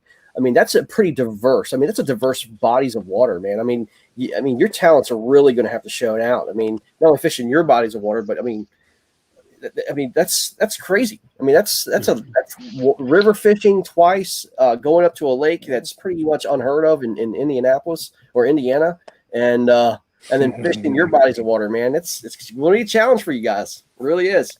Let's say George might know that lake. Well, I think Michigan's got a lot of that to offer. Oh yeah. There's a lot more to Michigan than just Lake St. Clair. So not one of us on the team are afraid to travel, and I consider us quite well traveled as far as our anglers. I'm not worried about what any team has to throw at us. So I hear you, man. Well, guys, thanks for coming on board. Detroit, we're Motor City ambassadors. Another great logo, by the way. What you guys did with that logo is really sweet. Come on to Washington, boys. Game on. Let's do it. June 12th. We're looking forward to it. Can't wait, man. Can't wait. Let the trash talking begin. Well, guys, thanks for coming on board. Your Motor City ambassadors. Yep. Have a good one, thanks, guys. See all y'all. Bye. All right, we're going to get another team on here out of the South, and it is another Texas. Jeff Isham. What is going on, man? Let me just start by saying, man, I really like that hat you got on there, Todd. Oh, giggle, baby. Hell yeah. Giggle. Jimbo Fisher. Heck yeah, man. How you doing, man? It's good to see you. Tell us about that squad you got rolling on down there in Texas, man, because you got another squad in Texas that is solid. Yeah, so Marcus sprang this on me today and said, hey, I need you to go on. I'm like, dude, you really want to send the guy on here who doesn't even know where he's going this weekend, does everything in the seat of his pants. But, hey, if that's what you want, let's do it. So, no, man, I'm happy about our team. Some of the guys I fish with, some I've just heard of. Some I've fished against in like the KBBT. We definitely have a solid team. So I'll just go through it. Me, got Marcus Coates. Everybody knows Marcus. Brian Howe. I don't know if y'all know. I'm sure y'all know Brian. Oh yeah. Catches fish everywhere he goes. I mean, he's not just a local guy anyway. He travels. He's a hammer everywhere he shows up. And we also got Clifton Allen. What other team has 2 people's champs on the team? So That's true. I didn't think about that. But Did you guys see Clifton Yeah. got kicked off of Facebook and he made a new profile kind of like I did. I got banned for 3 months from going live. So he came back and his new name is the People's Champ. yeah, I did see that. What's up, Jason Campbell? Yeah, he was on my list, but there he is. Also, James Louviere, Jared Brockelman, Derek Miller. And I was scrambling around trying to figure out what I was going to talk about. So I got some stats here. So we'll just take Derek Miller, for instance. Can you name anybody else on Tourney X who has 3 25-inch plus fish? I mean, come on. No, you can say Derek Miller and then start saying stats, and you ain't gonna find anybody that matches probably anything. Right, 21-inch plus average fish. I mean, God. Brian Howell is 18.5 inch. Like I said, he fishes a lot of live events too, so that's not stacked numbers from an online or anything like that. James Louviere has a 20-inch average. Oh yeah, I forgot. Also, Derek also has 34 first place finishes and 68 top 10s. So I'll shut up from anybody else got anything. I mean, it's ridiculous. I mean, as I said, we just talked down to the South East Texas Rough Riders, your neighbors down to the South. They're super excited to face you guys. They're not looking ahead, but they really want this one. But man, I would say you got a mix of, Marcus Coates and Clifton Allen talking trash the entire time, right? But they're great fishermen. But you got silent assassins, and those two on the bottom right there, Jason Campbell and Jared Brockelman, were in a face-off of the KBBT championship, and they put on a friggin' show. And Derek Miller, guys, this team is just, why even fish, bro? Why even fish when you got a team like this? But you know what? Anything can happen on any body of water at any time. And if I was in your division, I would love to face you guys.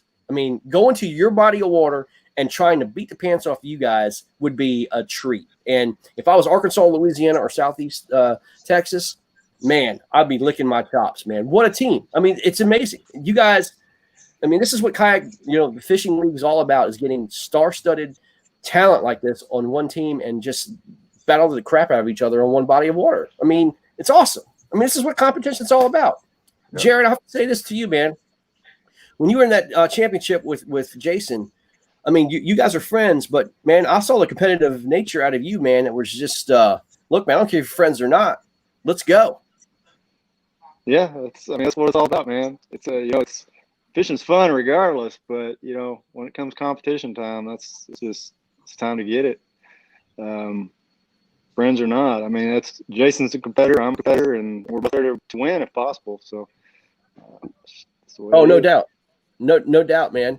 So, anybody can answer this. What do you guys think about this concept, man? Kind of new to kayak fishing, right? A lot of people are kind of like, I don't know, man. This is kind of, up in the air. But, being a competitors in it, what do you guys think now that the schedule's out and it's kind of coming to life? I think it's exciting stuff. It may be new. Some people may not get it. Some people may poke fun at it. But, if somebody's not mad at you, you're just, resting on your hindsight, not doing anything. Anytime you step out and try something new, there's going to be somebody that doesn't understand it or wants to make fun of it. And, but my hat's off to everybody involved for putting it together and getting out there and taking a chance. And we'll see where it goes. I think it's going to be great. So if you guys narrowed down 3 bodies of water, 2, 1, you guys got a single lake you're going to fish on. You guys want to talk about that? I'll let somebody else answer that because I don't know what we're supposed to talk about. Jason, you got anything to say, man? Well, I know the lake. We do have 3 lakes that we narrowed it down to, but I don't know if were we supposed to say it on here tonight? You don't have to say anything. I'm just asking y'all. Okay, we'll plead the 5th then because That's fine. I don't know what the answer to that is. Yeah, no worries. I mean, your first matchup is against Arkansas Hogs. What's the game plan? I mean, their lakes are a little bit different from Texas. Yeah, definitely. I'm looking to see where we're fishing against them. This is why I want me believe to it's Lake Conway. Oh, okay. Yeah. That one There's I'm going to Conway. pass on that one because not sure that I'm going to be at that event. So Yeah. It's gonna be interesting. Yep.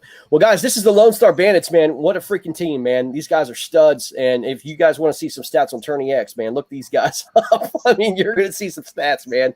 I can't wait to see. This is gonna be a strong division, out of the South, or this is gonna be a slugfest, man. And again, it's the best 10 fish. That's gonna win. These scores, and I'm telling you, some of these scores are going to almost tickle 200 inches out of these guys, man. I wouldn't be surprised if they're the first team that puts 200 inches on the board. Incredible. Yeah. Look out for them. All right, boys, we're moving on. Thanks for jumping on, guys. Thank you. Appreciate it. Thank you. Appreciate it. All right. See y'all. I'm going to squeeze in a team here real quick. We've tried to get on, and I'm sorry, but Matt Ortenzi from Tar Heel. My apologies, Matt. I know that you were waiting a long time, my friend. Oh, you're good. Yeah. But man, the Tar Heel Lunkers, man. How you doing? Pretty good. How y'all doing? Listen, this guy right here, came up to me and it was messaging me about Tar Heel Lunkers because I got this team. I'm really interested. He was like one of the last teams put a team together. Sponsor, logo, anglers. I mean, colors, team. I mean, the whole team concept. He got it done within a day. I mean, dude, what the heck? I mean, good job, man. Yeah, it's shout out goes to the captain from Carolina Caster, Steven. I started talking to Stephen Bell after seeing your all stuff on Facebook. And I was like, man, what is this? It's like I didn't even know anything about this, and word started getting around. We sent a couple of little messages, and it went from there. You could have easily got at least 2 to 3 more teams in North Carolina. Just everybody wanted to be part of it. Yep. I reached out to some friends about sponsorship, and our main sponsor is if y'all have ever checked out Valor and Honor Outdoors. They're one of our main sponsors. They help veterans and first responders understanding what fishing can do for your mental stability. So they take people out fishing and hunting and stuff like that. So they're one of our big sponsors that we have out there, plus some other ones that we have. So just been moving. I mean, it's just a total team concept that we have. I mean, like I told the guys, it's like, I don't care if we win anything.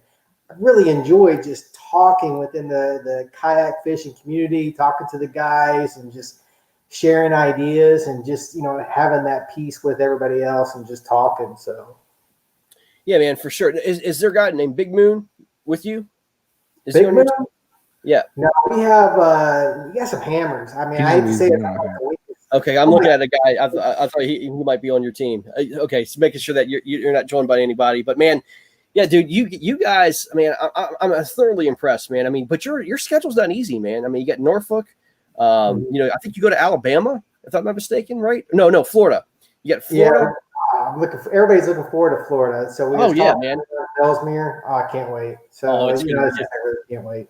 Oh, that I mean, just that itself, man. But dude, I have to tell you, man, congratulations on again putting the team together and the concept, man. And again, you immediately got it right off the bat, and it was impressive, man, to see you guys do what you had to do, man, to get this team done. And boom, you guys did it, man. Awesome. Yep. Awesome job. Awesome job. Well, Matt, do you have anything to say? Our sponsors you want to thank? Well, our sponsors are Valor and Honor Outdoors. Please check them out. On the Water Innovations. I think everybody knows Denny. Yeah. Amazing trailers that he does. Cast One. It's another local North Carolina business. Yeah, he makes some amazing rods. So definitely check him out. Carolina Waters. They have great apparel for North Carolina, and Restore Warehouse, which is here in Fayetteville, North Carolina. Right. And they sell home goods and stuff. So we've we pretty got a lot of good sponsors. Hopefully we can get some more in the future as well. So it's been really taken off pretty well. Thanks to everybody on the team. Who all's on the team? Dontrell Sullivan, Matt Dunn, Jeremy Hicks, Justin Faircloth, Mike Wimmer, Chris Decker, and Steve Perry and myself. I mean, we got some hammers on there. Nice, So man. Yeah. Yeah, I know I've seen Don some of Trell the from names at Facebook. Queen City and all that stuff, man. I think we faced some of those guys over at Lake Norman and got my butt kicked. You can find fish anywhere, so they're just really good. So just enjoy just being, hanging out with them and just picking their brains. So it's just been awesome. Already some trash talking from Eric Nelson. My hero is on Tar Heel. So that's awesome, man. Well, listen, we're going to get your nemesis on here real quick, Matt. Thank you again, man, for jumping on board, man. And, man, Tar Heel Lunkers. Here we go. Let's do it. All right. Thank you all very much for doing this. Thank you, See bro. ya. Good luck this year. Thank you. All right, Stephen Bell. What's up? Carolina Casters. How you doing, bro? Yes, sir. I'm doing good. How about yourself? Good, man. Who in your group is on? Is it just you? It's just me as far as I know. Okay, excellent. Okay, very good. I got a whole bunch of people waiting in the queue, and I didn't know if anyone was you. But, man, listen, Carolina Casters, man, one of the coolest logos, again, that's out there. I mean, Eric Nelson's part of your team, and, you have Hank the Hammer Vajan now as an all-time. Dude, I'm super happy for you, Steven. You put a great team together as well, man, down at Carolina. And, man, you got the Norfolk Privateers, you got Carolina, you got the Tar Heel Lunkers, and I think you've got, is it Florida? Is it Florida you're going against as well? Florida and Alabama. And Alabama. My goodness, man. But again, the waters you guys get to fish, man, I'm super excited for you guys. You got to be excited, man. I'm ready. I'm definitely excited. Yeah. We're And the all team ready to atmosphere. Yeah, the team atmosphere, you couldn't get any better guys that you've got on your team, man. It's awesome. What home bodies cool. of water have you got chosen? We pretty much we got Sharon Harris Lake is that's our main body that we fish.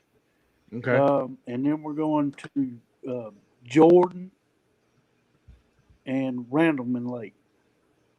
Okay. Gotcha. Yeah, Sharon Harris is definitely nationally known, and that's a great body of water. It should be a nice home body of water for you guys there. Oh yeah, it's about 35 minutes from my home, and so we know the water's pretty good. Nice. I went down to Randleman, and I fished the KFL. The KBF event down there for 2 days, and I think I caught 3 fish. And I'm like, I don't ever want to see this body of water again. So I'm thankful that we don't get to face you guys. You know what I mean? That is a tough body of water to figure out, man. But Eric Nelson put on a show. He won the event down there, and man, it was awesome. It was awesome to see what he did, man. But Steve, I mean, like you, man, dude. Oh yeah.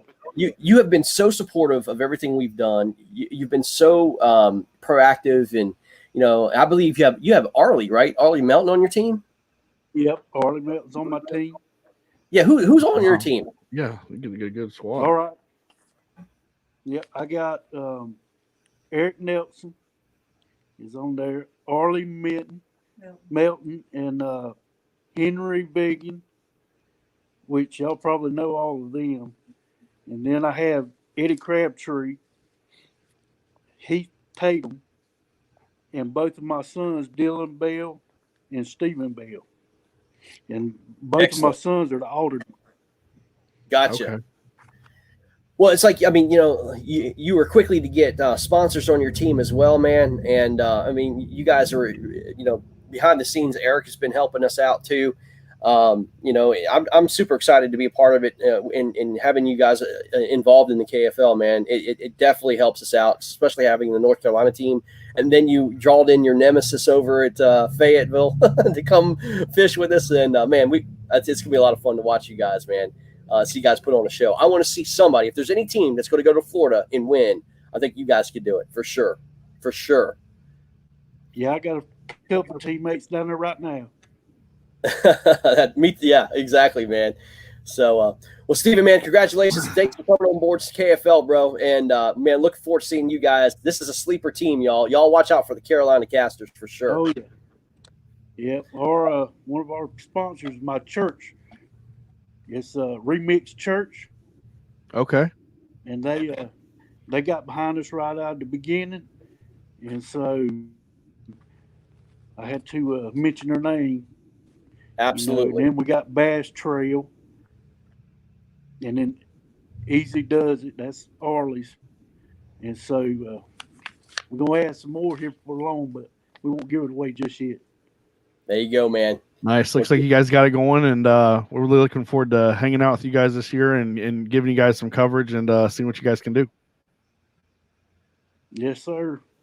We look All right, man. Carolina Casters out of the South. Take care of you. Take care, Steven. All right, buddy. Thanks for coming on. Bye-bye. All right, we're going back down to the South. Here we go. The Arkansas Hogs. KJ Burns. What's going on, man? How you doing? Man, I'm doing good. Not much. I have a couple guys on here with me. Yeah, give me their names real quick, and I'll get them on. Jordan Coffey and Scott Robertson. Okay. Y'all repping them shirts. There we go. Let's see. All right, there we go. Sporting the shirts. I see it, KJ. There we go. There we go, man. All right. Well, listen, Arkansas Hogs, man. You guys put a team together, man. I tell you, some of the lakes that you guys chose, I was like, wow. The guys are coming over to your home, strategic wise. I don't see how they win. I don't see how they win on your home waters. I think you guys have the home advantage of home advantage.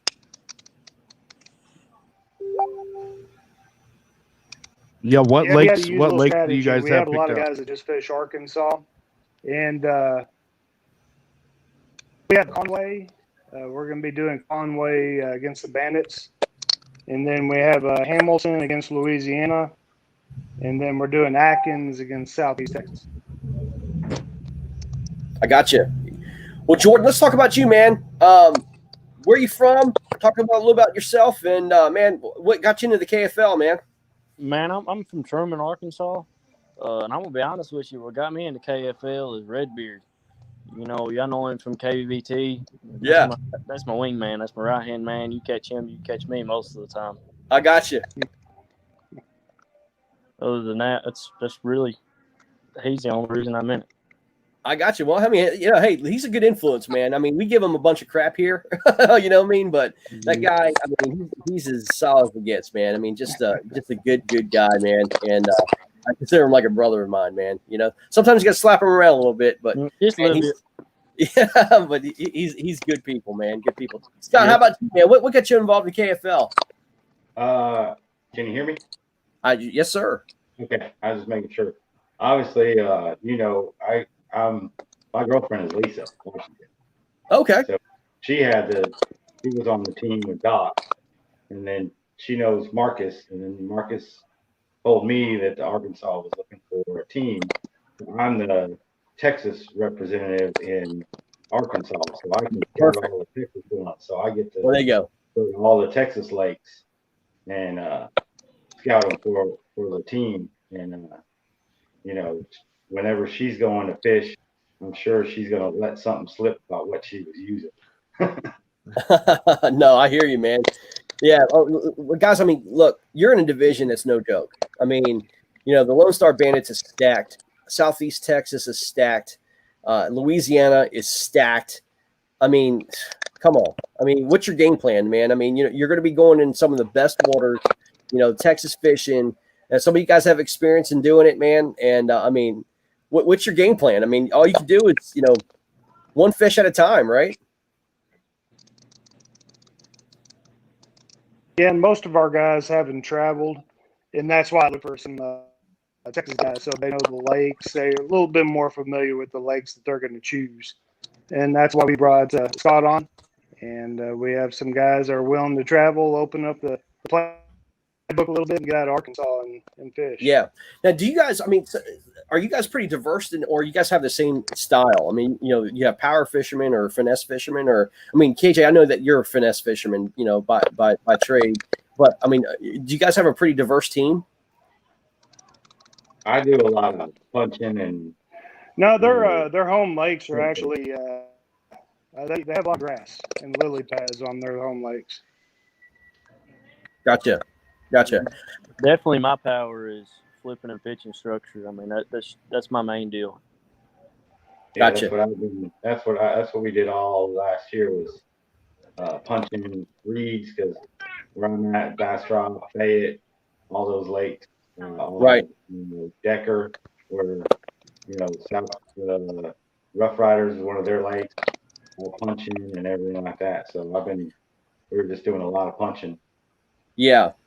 Well, I mean, when we put KFL together, we asked, some teams to kind of reach out, and KJ was one of the first people that reached out that we really needed some help with in that region. And KJ, dude, I can't thank you enough for all you've done and putting this team together, man, and filling that void that we need. Dude, it's not just filling a void. I truly think it's going to be very difficult for these guys to go to your lakes and win. And, I just mark it down. I mean, it's going to be interesting to see what happens. Lone Star Bandits come to you at home first game. You got to be ready. It's going to be it's going to be tough for them. Our alternates that we're using, Jeff Hollis and Corey Hopper, are some of the best in the state on those lakes. So, and that's another reason we picked those lakes. So our alternates we're going to use strategically, and then use the rest of our local guys here. No, I got you. Go ahead, Todd. I was just going to say, what are the actual home lakes that you guys have other than, I guess, Conway is one of them? We have Conway, Atkins, and we have Hamilton. Okay. Gotcha. Yeah, man, it's definitely going to be it's going to be fun down there for sure. I mean, Conway, everybody kind of knows that lake. KBF was just down there, or was that Hobie? Somebody was just down there last year or whatever. So the lake's got some notoriety and things like that. And obviously, you guys got a solid little squad there. Who's the rest of your squad, KJ? Who else you got?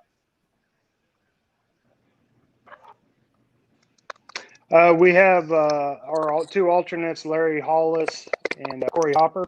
Then we have Jordan Coffey that's with us tonight, Scott Robertson as well. Nice. James Engel, Kylan Evans, and Joel Spear. Gotcha. Oh, the big red beard. Heck yeah, man. Absolutely. Yeah, so you guys are going to match up very well with those Texas squads, and The I guess Red Beard. Louisiana would probably be the other one too. So Yeah, no doubt. Looking forward to that. No doubt. Well, guys, we're gonna move on. We got to get your nemesis on. The Louisiana Hurricanes are up next. Guys, thank you for being part of the KFL. Looking forward to seeing you guys. Dude, June 12th, give these boys a show. Give these boys a show and shut that little redhead leprechaun up. You know what I'm saying? We appreciate it. All right, boys. Thanks for jumping on. See all y'all. See ya. See ya. All right. Let's see here. Let's go ahead and get Louisiana on. Rodney Kennan. Bradley. The Kennan boys. Hey. What's going on? How's it going? What's up? What's up? And let's see, I think we have the one, the only. Is that Brad Case? Oh, John Mooney. Oh, John Mooney. Okay, I'm sorry. I couldn't see. Big Moon. Big Moon. Okay, there we go. What's going on, guys?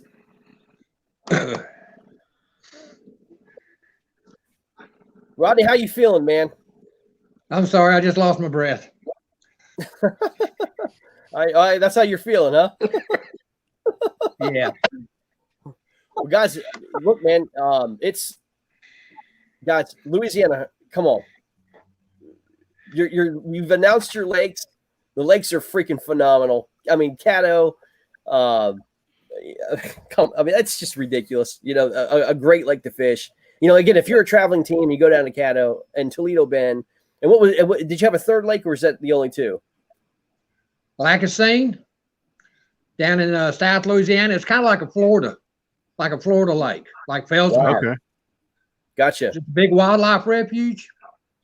Average depth like 4 foot. Wow. All fall grass, lily pads, grass. It's something different for all of us.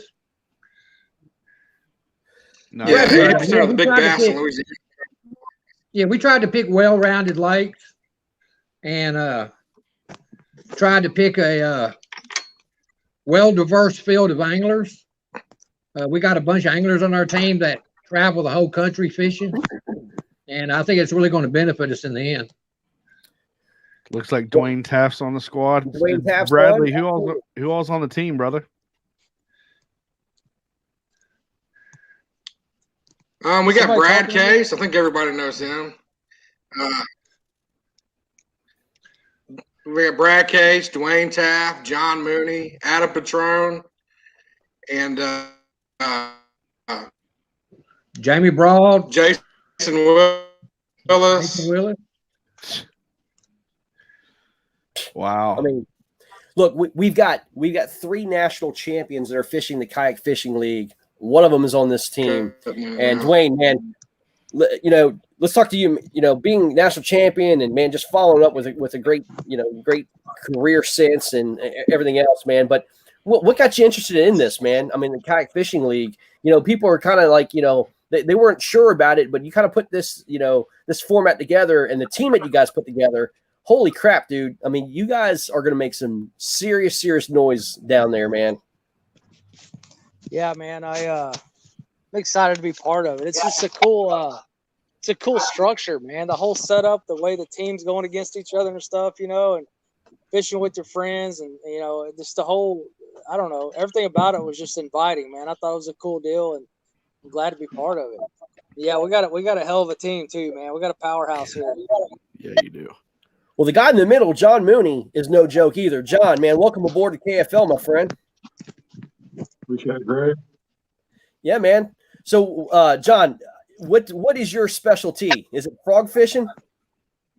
Man, I'll throw the jackhammer. The jackhammer. So you're another Bobby Morin, huh? Hopefully, I'm another Dwayne Taft. What was that? What was that green pumpkin, Dwayne? Kentucky Lake? He ain't saying. He didn't hear you. I know that he did say after Kentucky Lake, and everybody went to and bought every jackhammer they could find. Hey, sorry guys, I had some technical difficulties there. I'm actually packing for Florida right now, waiting on my ride. If you can see, I got all my stuff here ready to go, man. I'm just waiting on my ride. Hey, Dwayne, there's no fish down here. I promise you, man. There's no fish at all. I can honestly say Dwayne is the reason why I throw that jackhammer. Oh yeah, no, it's the bait is just ridiculously versatile. I mean, guys, you're facing Southeast Texas the first week, man. I mean, June 12th will be here before you know it. What's your game plan? Go ahead, Bradley.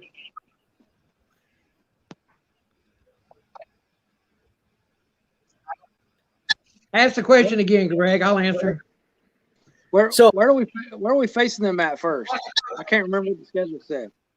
In Texas, I'm not sure. I don't think they announced the lakes yet. But I mean, Southeast Texas. I mean, you've got, J.R. Maccabee, which he's been on freaking fire. You've got Rolando Nandon, which is a household name.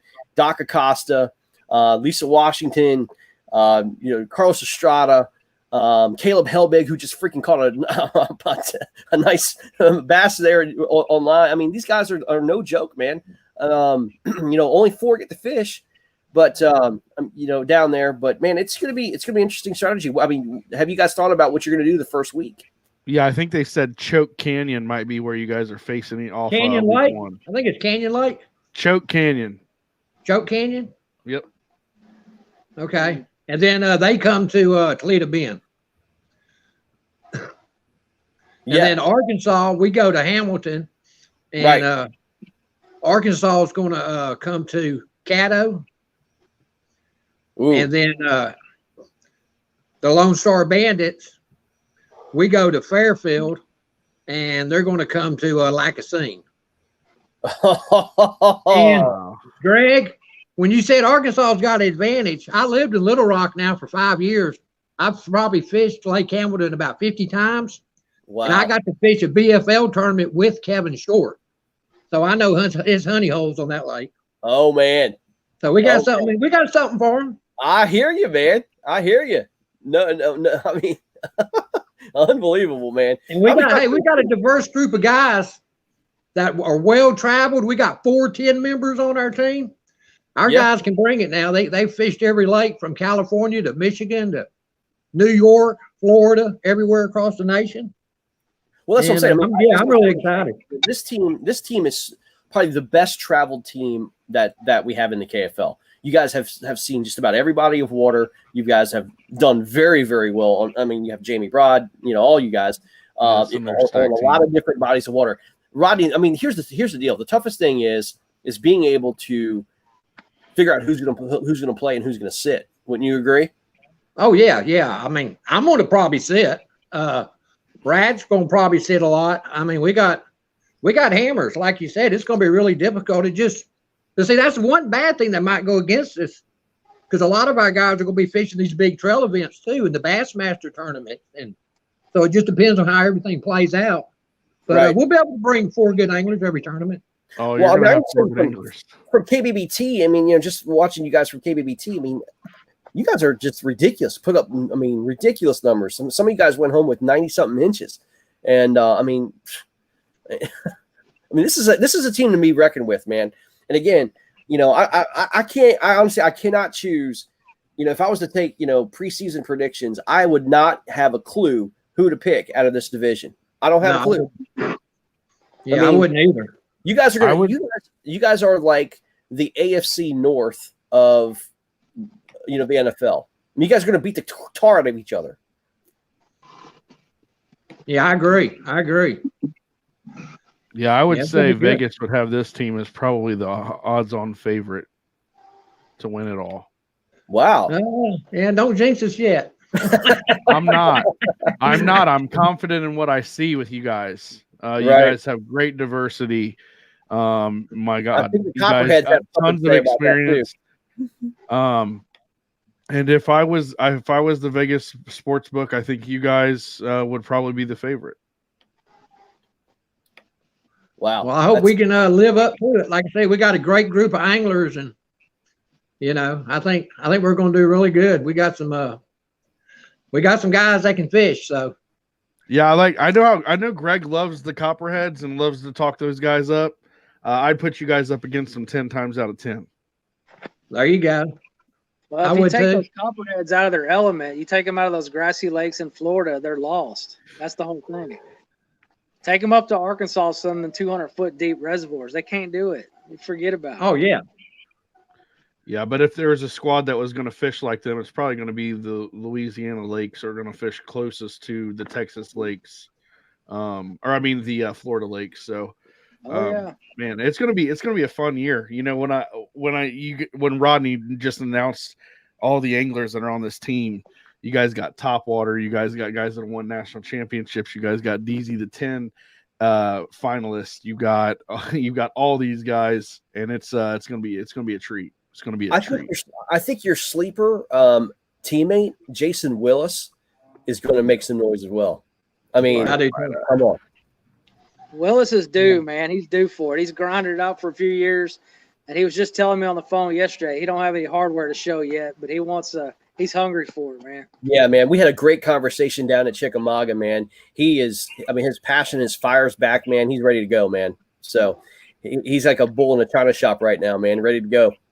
Caleb Helbig just said they think that they're facing them on Canyon Lake week 1. Yes, Canyon Lake. Yes. Yep. Well, Canyon's a little scary. I might have to show up to that one. For sure. Well, boys, we're going to move on to the next team. Louisiana Hurricanes, another great logo, by the way. The colors, everything. Come on. I mean, it's LSU-ish. It's great. I love it, man. And this is a great team. Again, this is going to be the black and blue division of the KFL. These guys are going to hurt each other, man. And I expect some big numbers out of these guys consistently all year. And, we do pick an MVP, out of the entire league. And like Todd was talking about, man, I think the MVP candidate could come out of this team right here. Oh, yeah. No doubt. Well, it's probably one of them two guys sitting right there below you, so. The Jackhammer boys. The Jackhammer boys. He just passed me up in the monthly, so I'll let him have it. Well, guys, thanks for jumping on board. Just trying to get that. We're excited to have you guys, and man, thanks for coming on board, man. We're super excited about seeing you guys perform. Let's do it. Hey, thanks thank you, for coming Greg. up with this concept, man. It's really cool. It's gonna be a fun season. Dwayne, thank you, man. It means a lot. It's going to be fun covering y'all. Looking forward to seeing it, and I'm sure you guys will get a game of the week or two in this year. Come on south, brother. All right. All right, guys. Take care. All right. Bye-bye. Bye. See you. All right. We're moving right That along. team is stacked. That team is stacked. And I love this microphone. Speaking of stacked teams, oh my goodness, we've got the frog. Did again. Did again. What's up, brother? What's up, man? How you doing? Listen to me, y'all. Y'all listening to me? I'm telling you, this guy right here put on a freaking show in front of me at Tenor Rock. Listen, I was telling Doug Wilson, I was throwing a frog in front of him, and I was doing my thing and not getting a bite. I had a couple swirls or anything. This guy was throwing a frog in places I think I've never seen in my entire life. I mean, he was throwing frogs in places that I was like, what happened? Where'd that go? I mean, why would you throw a frog into that? And then he was dancing. I was like, I told Doug Wilson, he was dancing that frog like a stripper on a stripper pole. And that freaking frog was getting destroyed he caught 3 5-pounders in a row on 3 casts in a row and pulls out a 7-pounder. I mean, it wasn't just a frog. He was throwing like the DT12s, and I mean, just cranking DT12s in 20 feet of water, and then coming up with top water, and I mean, it was insane. Danny Gann was putting on a show, man. I think he put up like 103 or 104 inches that day. Unbelievable. Yeah, about 103 and a quarter, something like that. Wow. Hey, Danny, your camera's off, bro. It's like there we go. Yep. But man, look, Florida Copperheads. Yes, sir. Florida Copperheads, man, by far you're the most traveled team in the KFL. You're going to Alabama, you're going to Norfolk, you're going to North Carolina. You got some of those teams coming down to you guys. You have a very diverse team that's from either South Florida or the eastern edge of Florida. And you've got your home lakes, and you guys are like, you're near Tampa. I mean, you guys are coming from all over the place to fish this league. It's gonna be a lot of traveling. Dwayne Taft just said and called you guys out and said you guys cannot fish outside Florida. What say you? We got a few guys that are from the north, so they fished in the lakes. They fished they fished in the deep lakes for smallmouth.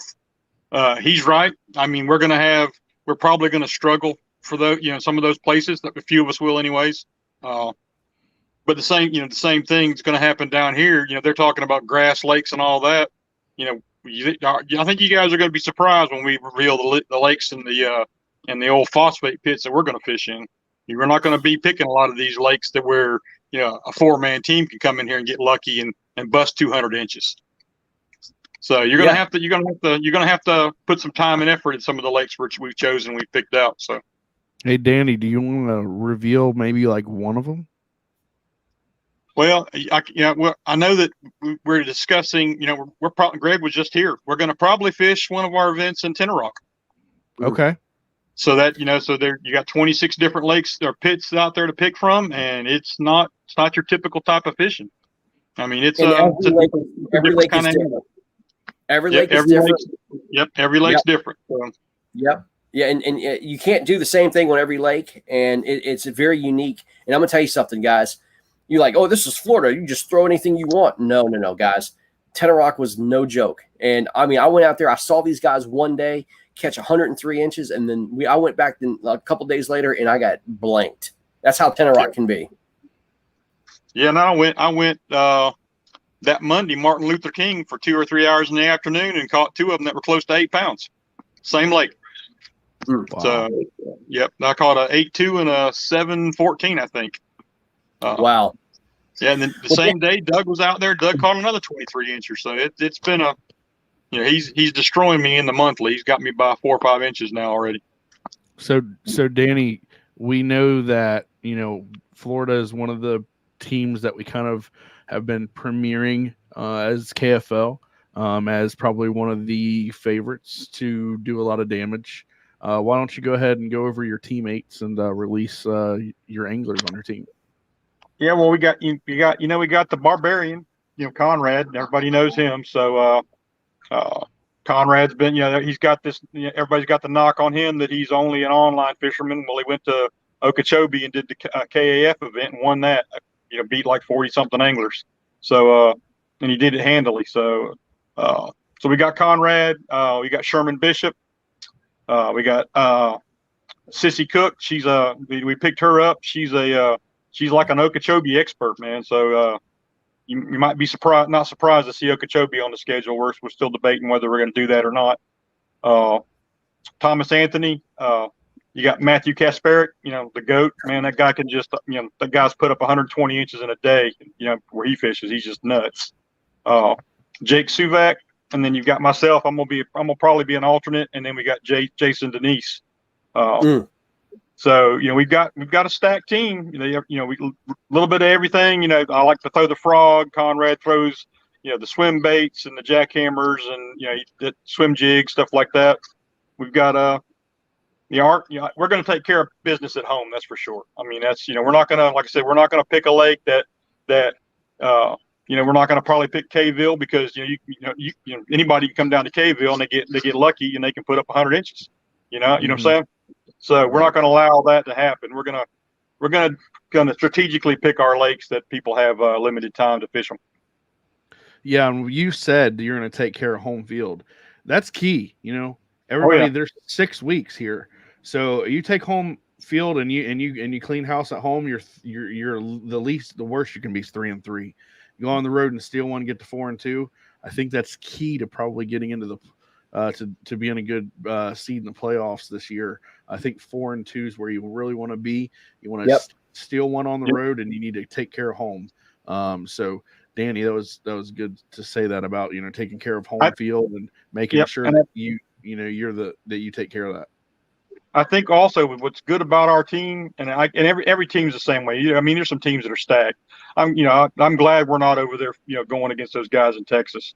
Man, Jason Campbell and Derek Miller's team, the Dwayne Taft's team, those teams are stacked, dude. I don't want to. No doubt. You don't want to see them until you're in the playoffs where anything can happen. No, that's what I'm saying. I mean, I think that division right there is like the black and blue division. Right. It's the AFC North. They're going to beat each other up, man. And Exactly. And frankly, it's the benefit of the South, them being in the entire South, because you guys are in the South too. And because we're not doing divisions, we're doing conferences, and they beat the crap out of each other. They have let's say all those teams are 3-3, right? That means you guys, if you guys, like Todd said, go to 4-2, it's going to, I mean, your odds of making the playoffs out of the South Conference is huge. You've got to protect your home. Yep, protect our house. I mean, like I said, we've got guys that, we got some guys that are they're good at numbers. They put a lot of fish in the boat, and then you got guys, I'm not great at that, but like Greg knows, I target big fish. That's my job on my Slay Nation team. We got a 2-man Slay Nation team that. My partner Carlos, he goes out and gets us a limit, and I go for I go get us the big fish. It worked last season for us, and I think that's what's going to happen here. We got guys that know how to catch big fish. So That's good about a team too. Something that, you think about when you're putting a team together, all the diversity, some you want to cover rivers, some you want to cover lakes, some guys you want to cover, who cares if they go out and get you 10 to 15 inches, you're filling all your slot. Then you got Right. other guys out there that are fishing for the big fish, the big bite, throwing the swim baits or the jackhammers or the frogs or whatever, and going for buzz bait, whatever, for that big bite. And I think that's a good strategy to have as a team as well. Yep, it is. I think it's, and I love the concept. I love the whole team concept. It'll be interesting to see how the year plays out. Well, what'd you think, man? I mean, the schedule release, did it come to life for you? Man, I mean, it did for me. Once I saw the schedule kind of come in and, we had the teams and we got the logos and stuff, man, it just seems like literally the league just birthed itself naturally. It was just really cool to see. Yeah, I think it's neat. I'm looking forward to, I don't know if I'm going to get to travel up to one of the other away games, but, if I do, it'd be great, to do that. Like I said, I know that, we've all been talking about, trying to get a couple people in on certain weeks that we're going to schedule, certain lakes. Yeah, I'm looking forward to getting up there and doing that, For sure. Well, man, the Florida Copperheads, a stacked team again, a team that is basically out there, put themselves out there with Conrad talking a bunch of smack. But hey, that's what it's about, man. It's just, good, fun competition. But man, this is the team to watch, I think, out of the South as well. And I cannot wait. You guys go on the road to Alabama, and it's gonna be interesting what you guys can do there, man. It's gonna be a lot of fun. Yep. I'm looking forward to our team doing that for sure. Well, Danny, thank you for coming on tonight, bro. Thank you so much, man. Good luck to you guys. I'll see you in the morning, man. I'll see you in the morning. See you around. Bud. Yeah, man. Good luck. Bye. All right, that's the Florida Copperheads. We've got one more team coming on. Man, I'm looking forward to this one. This one right here. He's in our division as well, we're playing him. This is Chris Schaefer from West Virginia, the Appalachian Anglers. What is going on, Chris? How you doing, man? I like the beard, man. The beard game's strong. What's up, Greg? How you doing? Yeah, I actually trimmed this up a little bit today. I work from home now, so it was getting a little long, but I actually got to go in the office for a meeting tomorrow, so I cleaned up a little bit. There you go, man. Excellent. Well, if those of you guys don't know, I mean, this is Chris Schaefer. He's got a team out of the Charleston, West Virginia area, and man, they're taking on the likes of the Washington Warhawks. I believe they're going to Indianapolis, and is it Detroit? Is the other team? Detroit. Yep. Oh, Detroit. Yep. And very, very tough. Again, another tough division that we're in, that we're all fighting for. And I mean, Chris, talk about what gets you involved in the KFL, man. I mean, you kind of contacted me, and you weren't sure. You kind of asked a lot of questions, but man, we got you in there, man. And man, we're excited to have you, man. I cannot wait to come to West Virginia and fish. It's gonna be awesome. Yeah, we can't wait to have you. I mean, to answer your question, what got us in the KFL? Really, I think it was back in November. Random Facebook post came across my timeline, and it was the one where you all had the dots on the map of where you were still looking for teams. And I noticed West Virginia was on there, and I was a little surprised. For one, that it was the first I was hearing of this league, but two, that we hadn't filled a league yet, because I don't. If you've been in the kayak fishing world long,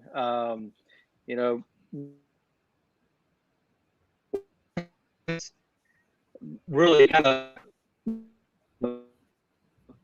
lose you guys. Yeah, we have a little bit of static there, bud. Yeah, we're here. Oh, my bad. That's I right. was going to say, West Virginia kayak tournament scene has been big for a long time. I mean, going back to 2014, 2015. A lot of people don't know, but we had a local trail here as Mountain State Kayak Anglers. Back when a lot of people were just getting started in kayak fishing, we were holding tournaments over 100 anglers every month. We went 2 straight years with over 100 anglers at every event. And so you had people coming out of our tournament trail like Matt Ball and Jody Queen and Tim Isaacs and all those guys. So, we're a very competitive state. And so when I saw we hadn't had a team yet, I started looking around and seeing who would be interested in getting involved, and that's how we got to where we're at today. Yeah, I mean, as I said, when you guys came on board, I was like, man, this is perfect because I mean, you're kind of in the center of a lot of our teams, but more importantly, man, I was excited personally because I kind of had an idea that we were going to fish against you guys, and I'm an old school river fisherman, and I knew that's kind of where you guys were going to do. So let's kind of talk about your fisheries in West Virginia, man, and the type of fisheries that you guys have. I think it's the most underrated fisheries in the United States. It's amazing stuff. Oh, absolutely. I mean, the one that stands out is the New River. I mean, it's a world-renowned smallmouth fishery, but we have some other really good bodies of water around here. I mean, we have some lakes that fish okay, but the thing is, and is one of the things we talked about with you when we first started asking you questions, was our lakes around here compared to other states are small. I mean, our biggest lake in the state, I think, is maybe 3,000 acres. So I mean, compared to other states, I mean that's nothing. So I think that's one of the reasons why kayak fishing in West Virginia has got so big, is because our bodies of water lends itself to kayak fishing. We have these shallow, rocky rivers that are not the easiest to fish, and in a traditional boat, or so it just works out really well here. So we have a lot of really good fisheries as far as moving water goes. We've had some KBF events here, some river bassin events have come here in the past. So some of the national trails have recognized some of the benefits of the waters we have around. Yeah. What fisheries have you guys picked? Do you have New River, Stonewall Jackson, anything like that? Like, what do you guys got here? Well, obviously New River, we haven't chosen our bodies of water yet, but okay. New River is on our list.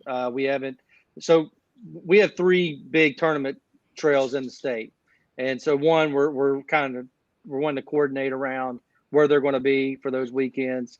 And so we're still working out the details. And then the other thing is cell coverage. That's one of the challenges what we do have in the state is, unfortunately, I mean, cell coverage is tough. And so we want to make sure that we work to our benefit and have our home field advantage, but at the same time set it up to where this format works well. The away team comes in, enjoys the fisheries, and has a good time in our state. So we're trying to take all that into consideration as we're putting together our schedule. Well, I'm going to break some news to you. You ready for this? Let's hear it. So we just inked a deal with a network that's going to help us out and deliver us some 32 GoPro cameras, so we can actually record and do live recording and editing and being able to showcase the games throughout the week.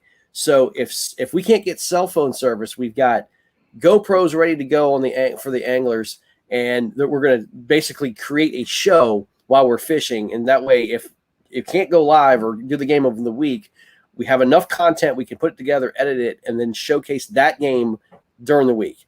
Super excited about that. So that'll help you guys maybe pick a body of water to where maybe you wouldn't have normally picked because of cell service. So that helps. Absolutely. Absolutely. I mean, that would be great for us. What anglers, what hammers are on your squad, brother? So let me name them off here. First one is Andy Schaefer. We're related. That's my cousin. Jeremy Walker. Jared and Evan Bailey. Am I still there? We're losing you again for a second. Hey, Chris, we're losing you real quick. After your cousin. Okay. I told you about the cell service here, man. Yeah, it's okay. It's all right, man. Yeah, we got Jeremy Walker. Okay. Jared Brown. Okay. Chris Alcar. And Evan Bailey. Okay. Gotcha. Okay, good deal. Got him? Yep. Yeah. Sorry about that. Yeah, it's going to be cool, man. I mean, no worries, man. But, honestly, I have to say this, Chris, man. I had a lot of comments, just kind of private messages and stuff back and forth. And, we're kind of talking about, the different scheduling and trying to fit this all. I'm telling you, the teams that are coming to you are the most excited about like new waters. I mean, like guys from Indianapolis, Detroit, and us. We all said we cannot wait till we get to West Virginia, man. I mean, it's, you know, I don't know why. It's just one of those things. It's like we penciled it in like this. I cannot wait for. You know what I West mean? Virginia is a beautiful state, and Charleston is a gorgeous town. Gorgeous town. I appreciate that, and we're excited to have you guys.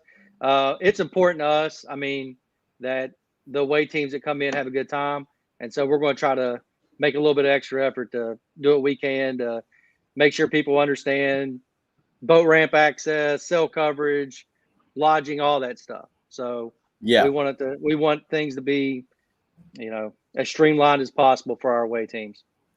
Yeah, I mean, and that's what's so important too. I mean, you know, as home teams, you know, and you're not just focusing on the bodies of water and all that stuff, man. It's all about the hospitality business. Listen, I was talking to Marcus about this the other day. We kind of get this whole fishing thing all mixed up, right? The business of fishing is not fishing. The business of fishing is hospitality. You've got to have your folks feel that they have some sort of value added to their experience. And KFL, and that's something we're going to talk to all the owners about, man, be hospitable, man. You know what I mean? Be hospitable. When your away teams come in, don't treat them like, you know, put them up at the Red Roof Inn and, you know what I mean? Just, you know, get a continental breakfast and, you know meet them with water and then shoo them away. Man, this is about fellowship, camaraderie, hospitality.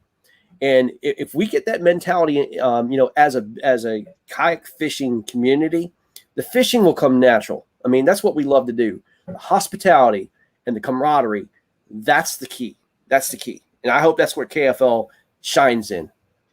Yeah, I couldn't agree more. I think that's a great strategy. Yeah, and the New River, for any of you that don't know, I'm sure if you're a bass angler, you know about the New River. If the New River's on their schedule, it'll be a treat. It'll be a definite treat. Jeremy Walker says, I haven't heard of any of those West Virginia guys. Yeah, he's on our team. Yeah. we do make jokes. We make jokes occasionally. I mean, we don't have the traditional household names on our team because one, I mean, the thing how we came up with our team is these 6 guys I just named off, we fish every tournament together, you know. And honestly, sometimes though that works against us when we're fishing in a traditional tournament because we're sharing fish going down the water, you know. Yeah. My cousin catches a nice fish on the opposite side of the river where I potentially could have cast it if I was by myself. But now that we're working together as a team, hopefully those things will come and benefit us. But, you know, it just made sense for us to put this team together because when we go, we mostly fish in state, but we do sometimes occasionally fish a Hobie event or a KBF event. And when we do, we all go out of state together and we fish together. That's awesome. And so, yeah, so I mean, it's just a really natural fit for us. And I will say this, Greg, I want to say this. We're talking about home field advantage and who's got really big home field advantage. I feel that West Virginia has to have one of the biggest home field advantages because of the lack of outside, you know, anglers coming from outside of West Virginia to fish those waters. And these guys, they know their waters. I would say that they've, you know, along with probably one of the Massachusetts teams, you know, the Florida team, this team has to have one of the biggest home field advantages out there, in my opinion. Yeah, I mean, we would agree with that. I mean, I think we feel pretty good about our strengths here. We're out to get and come up with 2 outside West Virginia to be able to compete in this thing. But you know, like we'll be able to protect our home waters pretty well. We'll see how it goes. But I know the other teams. It's been fun watching all night. I kind of enjoyed going last because I've got to sit back and watch all the other teams, and I paid extra close attention to Detroit and Indianapolis. So I was studying them a little bit, and I know a couple guys on Greg's team. So I think it's gonna be fun. Yeah, it is. It's going to be fun, man. I mean, this is, as I said, I'm so excited about this, man. I mean, this project, it was basically a thought that came to fruition, and seeing this kind of be birthed is just so exciting. And everybody part of it has been just so supportive, and And, as I said, man, look, one of two things is going to happen. We're either going to fall flat on our face, or we're going to make this thing to the biggest thing since sliced bread. I don't know, man, but I'm excited about it, man. Sponsors are slowly coming on board. They understanding the concept now. They're seeing it. I'm getting ready to ink a nice deal for the league, as well as Washington Warhawks here. Hopefully the end of the week. It's slowly coming to fruition, guys. And look, the number one goal is this, man, is to promote you, make you guys what you guys deserve to be, and let people see your talents. Yeah. Well, I'll say this. I was just going to say, I don't know any of the guys in the coaches chat, from the other teams, but it seems like you've got the right 17 teams for your inaugural season. Everyone seems to be very committed to making this league a success, and I think that's really important. And I like I said, I don't know the guys in our group chat, but they seem to have very good intentions, and I think it's gonna play out really well. Yeah, no, I agree. What sponsors, if any, have you been able to come up with yet for your team, if you've gotten any? Well, so we're gonna take, I think, a slightly different approach to sponsorship that I don't know if other people have done or not, but where this is a new league, where there's a lot of unknowns with this, we want to be able to go out to our sponsors and tell them specifically what we believe their return on investment could be by committing to, sponsoring us. And right now, with this being the first year, we don't really know how to approach that. So what I think we're going to do is we have several companies and businesses that we have contacts with. I believe we're going to reach out to them, and for the first year, maybe do some sort of free sponsorship, ask them if they would come on board as a sponsor, no financial commitment, but asking that as this transitions into year two, maybe we would have a larger financial commitment from them. And so, we're still trying to play around exactly with what that's going to sound and look like on our actual proposal letter, but that's kind of what we're just brainstorming. Kind of like a let us show you, and then you come back on the back end next year and show us. Show us a return. Absolutely. We're basically going to cover our costs out of pocket this year. We understand the format of the league, and we're fine with that. And hopefully, if we can go out and we get some sponsors to come on this year that for very minimal upfront commitment, then we'll show them what level of promotion we can offer. And then heading into 2022, we can come back and say, okay, look, last year was a freebie. We kind of showed you what we were able to do. We'll have more promotional and marketing numbers through social media that we can share and say, this was our specific reach for our team this year. And it's just, we have more data to work with. And so, yeah, no doubt. And here's the deal, guys. Look, all this information is going to be online. It's going to be on YouTube. It's going to be on Facebook. Whatever you need to do, you could take this video, you could cut it, put your team, on your team interviews together, and just, send them the reels. Send them the information that we do, man. they don't have to watch 2.5 hours of video. You can cut your portion out, send them the information, say, look, this is what we're going to do. This is how it's going to look, So, and again, as we go, like I'm going down to Kissimmee, all week. I'm going to grab some of the players off these teams, and they're going to sit down like Todd is right now, and we're going to be doing interviews, kind of podcast style, and get to know them. We're going to give as much content as we can for these teams, and that way you can show potential sponsors. This is what we're trying to promote. But anyway, that's great. Oh, there he is. Yeah, it froze up a little bit, but well, Chris, man, welcome to the league, bro. Good to meet you, and I cannot wait to come down, man, and see you in person. Yep, likewise. We're looking forward to traveling up and fishing to get you guys too. And so I appreciate everything you all are doing, and look forward to successful 2021. The New River, one of the few rivers in the United States that flows from south to north. Not a lot of people know. That's right. That's right. Yep, exactly. All right, Chris. Well, good to meet you, man. Yep, you too. We'll talk to y'all later. Take care, bud. See you, buddy. Good night. Todd, closing thoughts, man. Dude, I'm pumped up. Week 1, man, I don't even know. I don't even know where to go because week 2, I really want to do week 2. I like to do Texas. So I don't know if I want to go there week 1.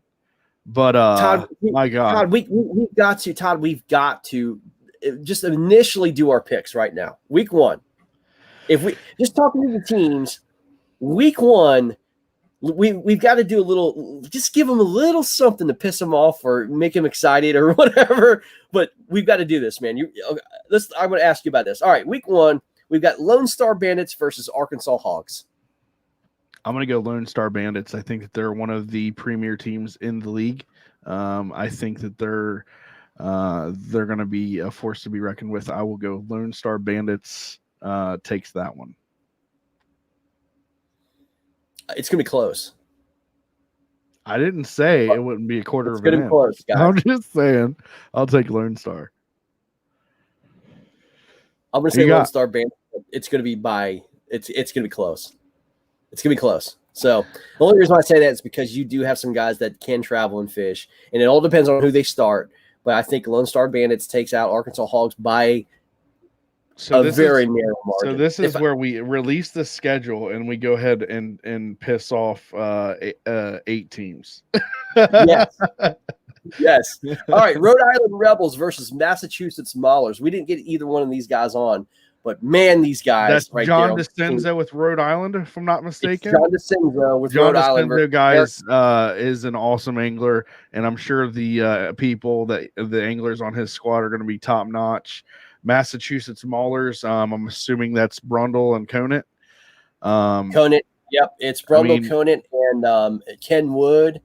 I mean, there's another team that if I would have heard their team with the anglers, I would say that they're stacked and they're probably going to be one of the favorites as well. So I can't go against those 3. Those 3 are all I think they're all in the DZ the 10 house. And you got a national champion there. You got Derek Brundle, who's a favorite of KBBT, and I'm going to go Massachusetts Maulers for that. We're 2 for 2, bro. 2 for 2. I think Rhode Island takes the loss in Massachusetts. All right, Motor City Ambassadors coming to the Potomac River of the Washington Warhawks. Who is on your squad, Greg? Can you go ahead and give me a quick reminder? Because I was having technical difficulties getting this fixed up. Yeah, man. So, absolutely. We have a great bunch of guys, man. It's Dustin Arms, myself. You've got Bobby Big Gun Morin, Eric Siddiqui, a local up-and-comer, Michael Hogan is with us. We've got Greg Oakes and Dennis Robinson and Mike Garlam on our team. And you guys are going, and your home water is going to be Potomac River, Shenandoah River, and a little lake called Lake Mooney.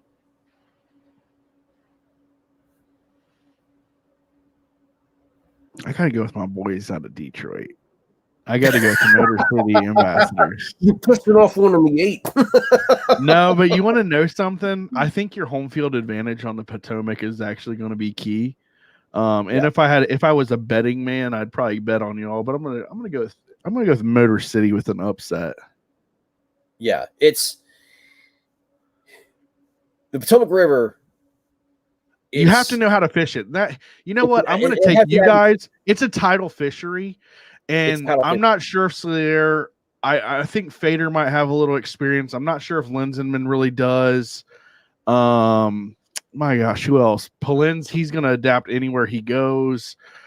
You know what? I'll take Washington Warhawks because that tidal fishery and all that stuff and the way that works. Well, let's go ahead and go with the home team and take that home field advantage. Washington Warhawks. It's a fishery you got to figure out, man. It's not something you just throw a line in the water and you're going to get it. You got to know when. The key is when and what to throw. So, all right, Indianapolis Knights versus Appalachian Anglers. That's going to be a great game, man. Man, as I said, we just talked to Chris. Matt Linsenman. What do you say? Greg, I think Danny Gann knocked you upside your head with a frog. Hey, isn't it past his bedtime, Matt? Shouldn't you be like passed out on the couch right now? But Indianapolis Knights versus Appalachian Anglers. that home field advantage. But man, with Mike Elsey and that's tough. I mean, Alan Reed is getting better by the year. Sam Jones is a hammer, and yeah. Cole. What do they say? Did Cole Garland on their team? I'm not sure. You know what? I'm gonna go with. You know what? When it's a toss-up, I'm going home field advantage. Appalachian Anglers. I think that home field, like I said, I think is going to be very strong for them this year. And I think it's going to be rare for somebody to go into somebody's house and knock them off. I'm going to go Appalachian Anglers, West Virginia. Goes 1-0. Indianapolis Knights 0-1. Man, I'm with you. It's a toss-up, man. But every time that you have a national champion on your team, you got to go with strength. I'm going to go Indianapolis Knights, and just because I don't know, just because. But I like that team. I really do. I like that team. Florida Copperheads at Alabama Hammers. I cannot wait for this matchup, man. I mean, good gracious! If I wasn't fishing, I'd be watching, and this is going to be fun. And I think this is the one that I'm going to try to get to. This is the one I'm circling. I'm going to try to be doing drone coverage of this one. I think I've made my mind up already. And I will take the Alabama Hammers. I like that home field. They're on Logan Martin. And I want Florida to show me first before I jump on that bandwagon that they can do something outside of the state. I'm going to Alabama Hammers. I am too. I love Florida. I love the team, but I think they go 0-1 out of the gate. And Alabama Hammers is, they didn't choose Guntersville for a reason. And, Logan Martin is not everybody can fish that lake. And it's a strong lake, man, but you got to know how to fish it. And they got some guys that can. And I'm going to go Alabama Hammers. Carolina Casters versus Tar Heel Lunkers. Man, this is a great matchup too, man. This is going to be, this is kind of like, I guess it's more like a, I'm trying to think of a Washington Redskins versus Philadelphia Eagles or something like that. You know what I mean? They're close and they don't like each other, but they're friends. It's just one of these things that it's really cool. The two Carolina teams go after each other, man, fighting for the home bodies of water. And I don't know, man. I don't know. This is a toss-up. Definite toss-up here. Honestly, I think you're flipping a coin. I'm gonna fall back on ignorance of the anglers here. I really don't know much about either one of these teams to give one an advantage. So I will go Tar Heel Lunkers with some home field advantage, saying that's going to be the tipping point for this match. I'm going to go Carolina on this one. Just because I know the names, I know the anglers, and they're fishing very familiar water. So I'm going to go Carolina on that one. All right, Bay State Attack versus Pennsylvania Bronzebacks. Boy, that was a great interview, by the way. Mick Wood was fantastic. Mm-hmm. Yeah, that was when I first hopped on. Yeah, man. Bay State Attack, they got a solid squad. But Pennsylvania Bronzebacks, I'm thinking they're going to throw a river out. They're probably going to go Susky or something like that. And I want to see how that works out. Home field advantage is huge here, I think, in this matchup. Pennsylvania Bronzebacks. I agree. I'm going to go Pennsylvania on that one. Louisiana Hurricanes taking on the Southeast Texas Rough Riders. Boy, Southeast Texas is ready to go. I agree, man. Rolando Nandon and Carlos Estrada and I saw those boys tonight, man. They're ready. They're ready to go.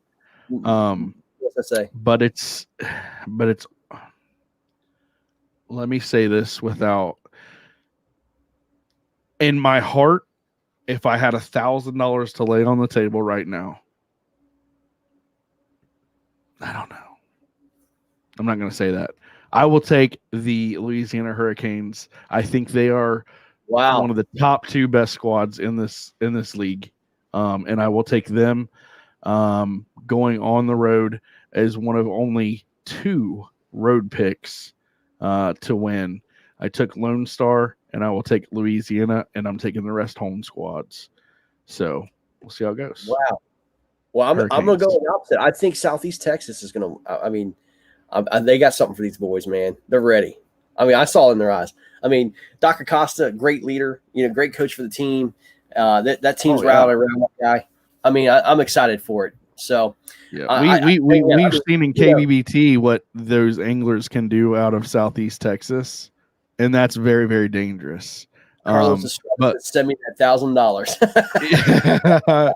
I got you, Carlos, and it's nothing against you, brother. You got it. You're hungry. And how we said the MVP probably going to come out of that area down there. I wouldn't be surprised to see you up there for MVP, brother. So you stay in there and grind it, and we'll see how it goes. But I got two away teams, and then I got 6 home teams. So that's what I'm going to go with for week 1. Well, that sounds good, man. Well, guys, that's it, man. 2021 schedule. A lot of people have been asking, what's KFL? What's this? What's that? Hey, man, we're here. Let's go. Season starts June 12th. We're going to be doing some interviews. Bottom, now we hit. Todd, your setup sounds amazing. Great job. I'm telling you, I went Shure headphones, Shure mic. This is a brand new USB. It's an MV7. It's brand new to the market. It just came out, and I'm super excited about it. It sounds perfection, man. Great job, man. Great setup. Can I ask you a question? Yes, sir. What ambient noises have you picked up other than maybe me breathing? Have you heard anything else? Maybe cars driving by? I think your dog farted, maybe. I don't know. That's about it. Really? Okay, good. Nice.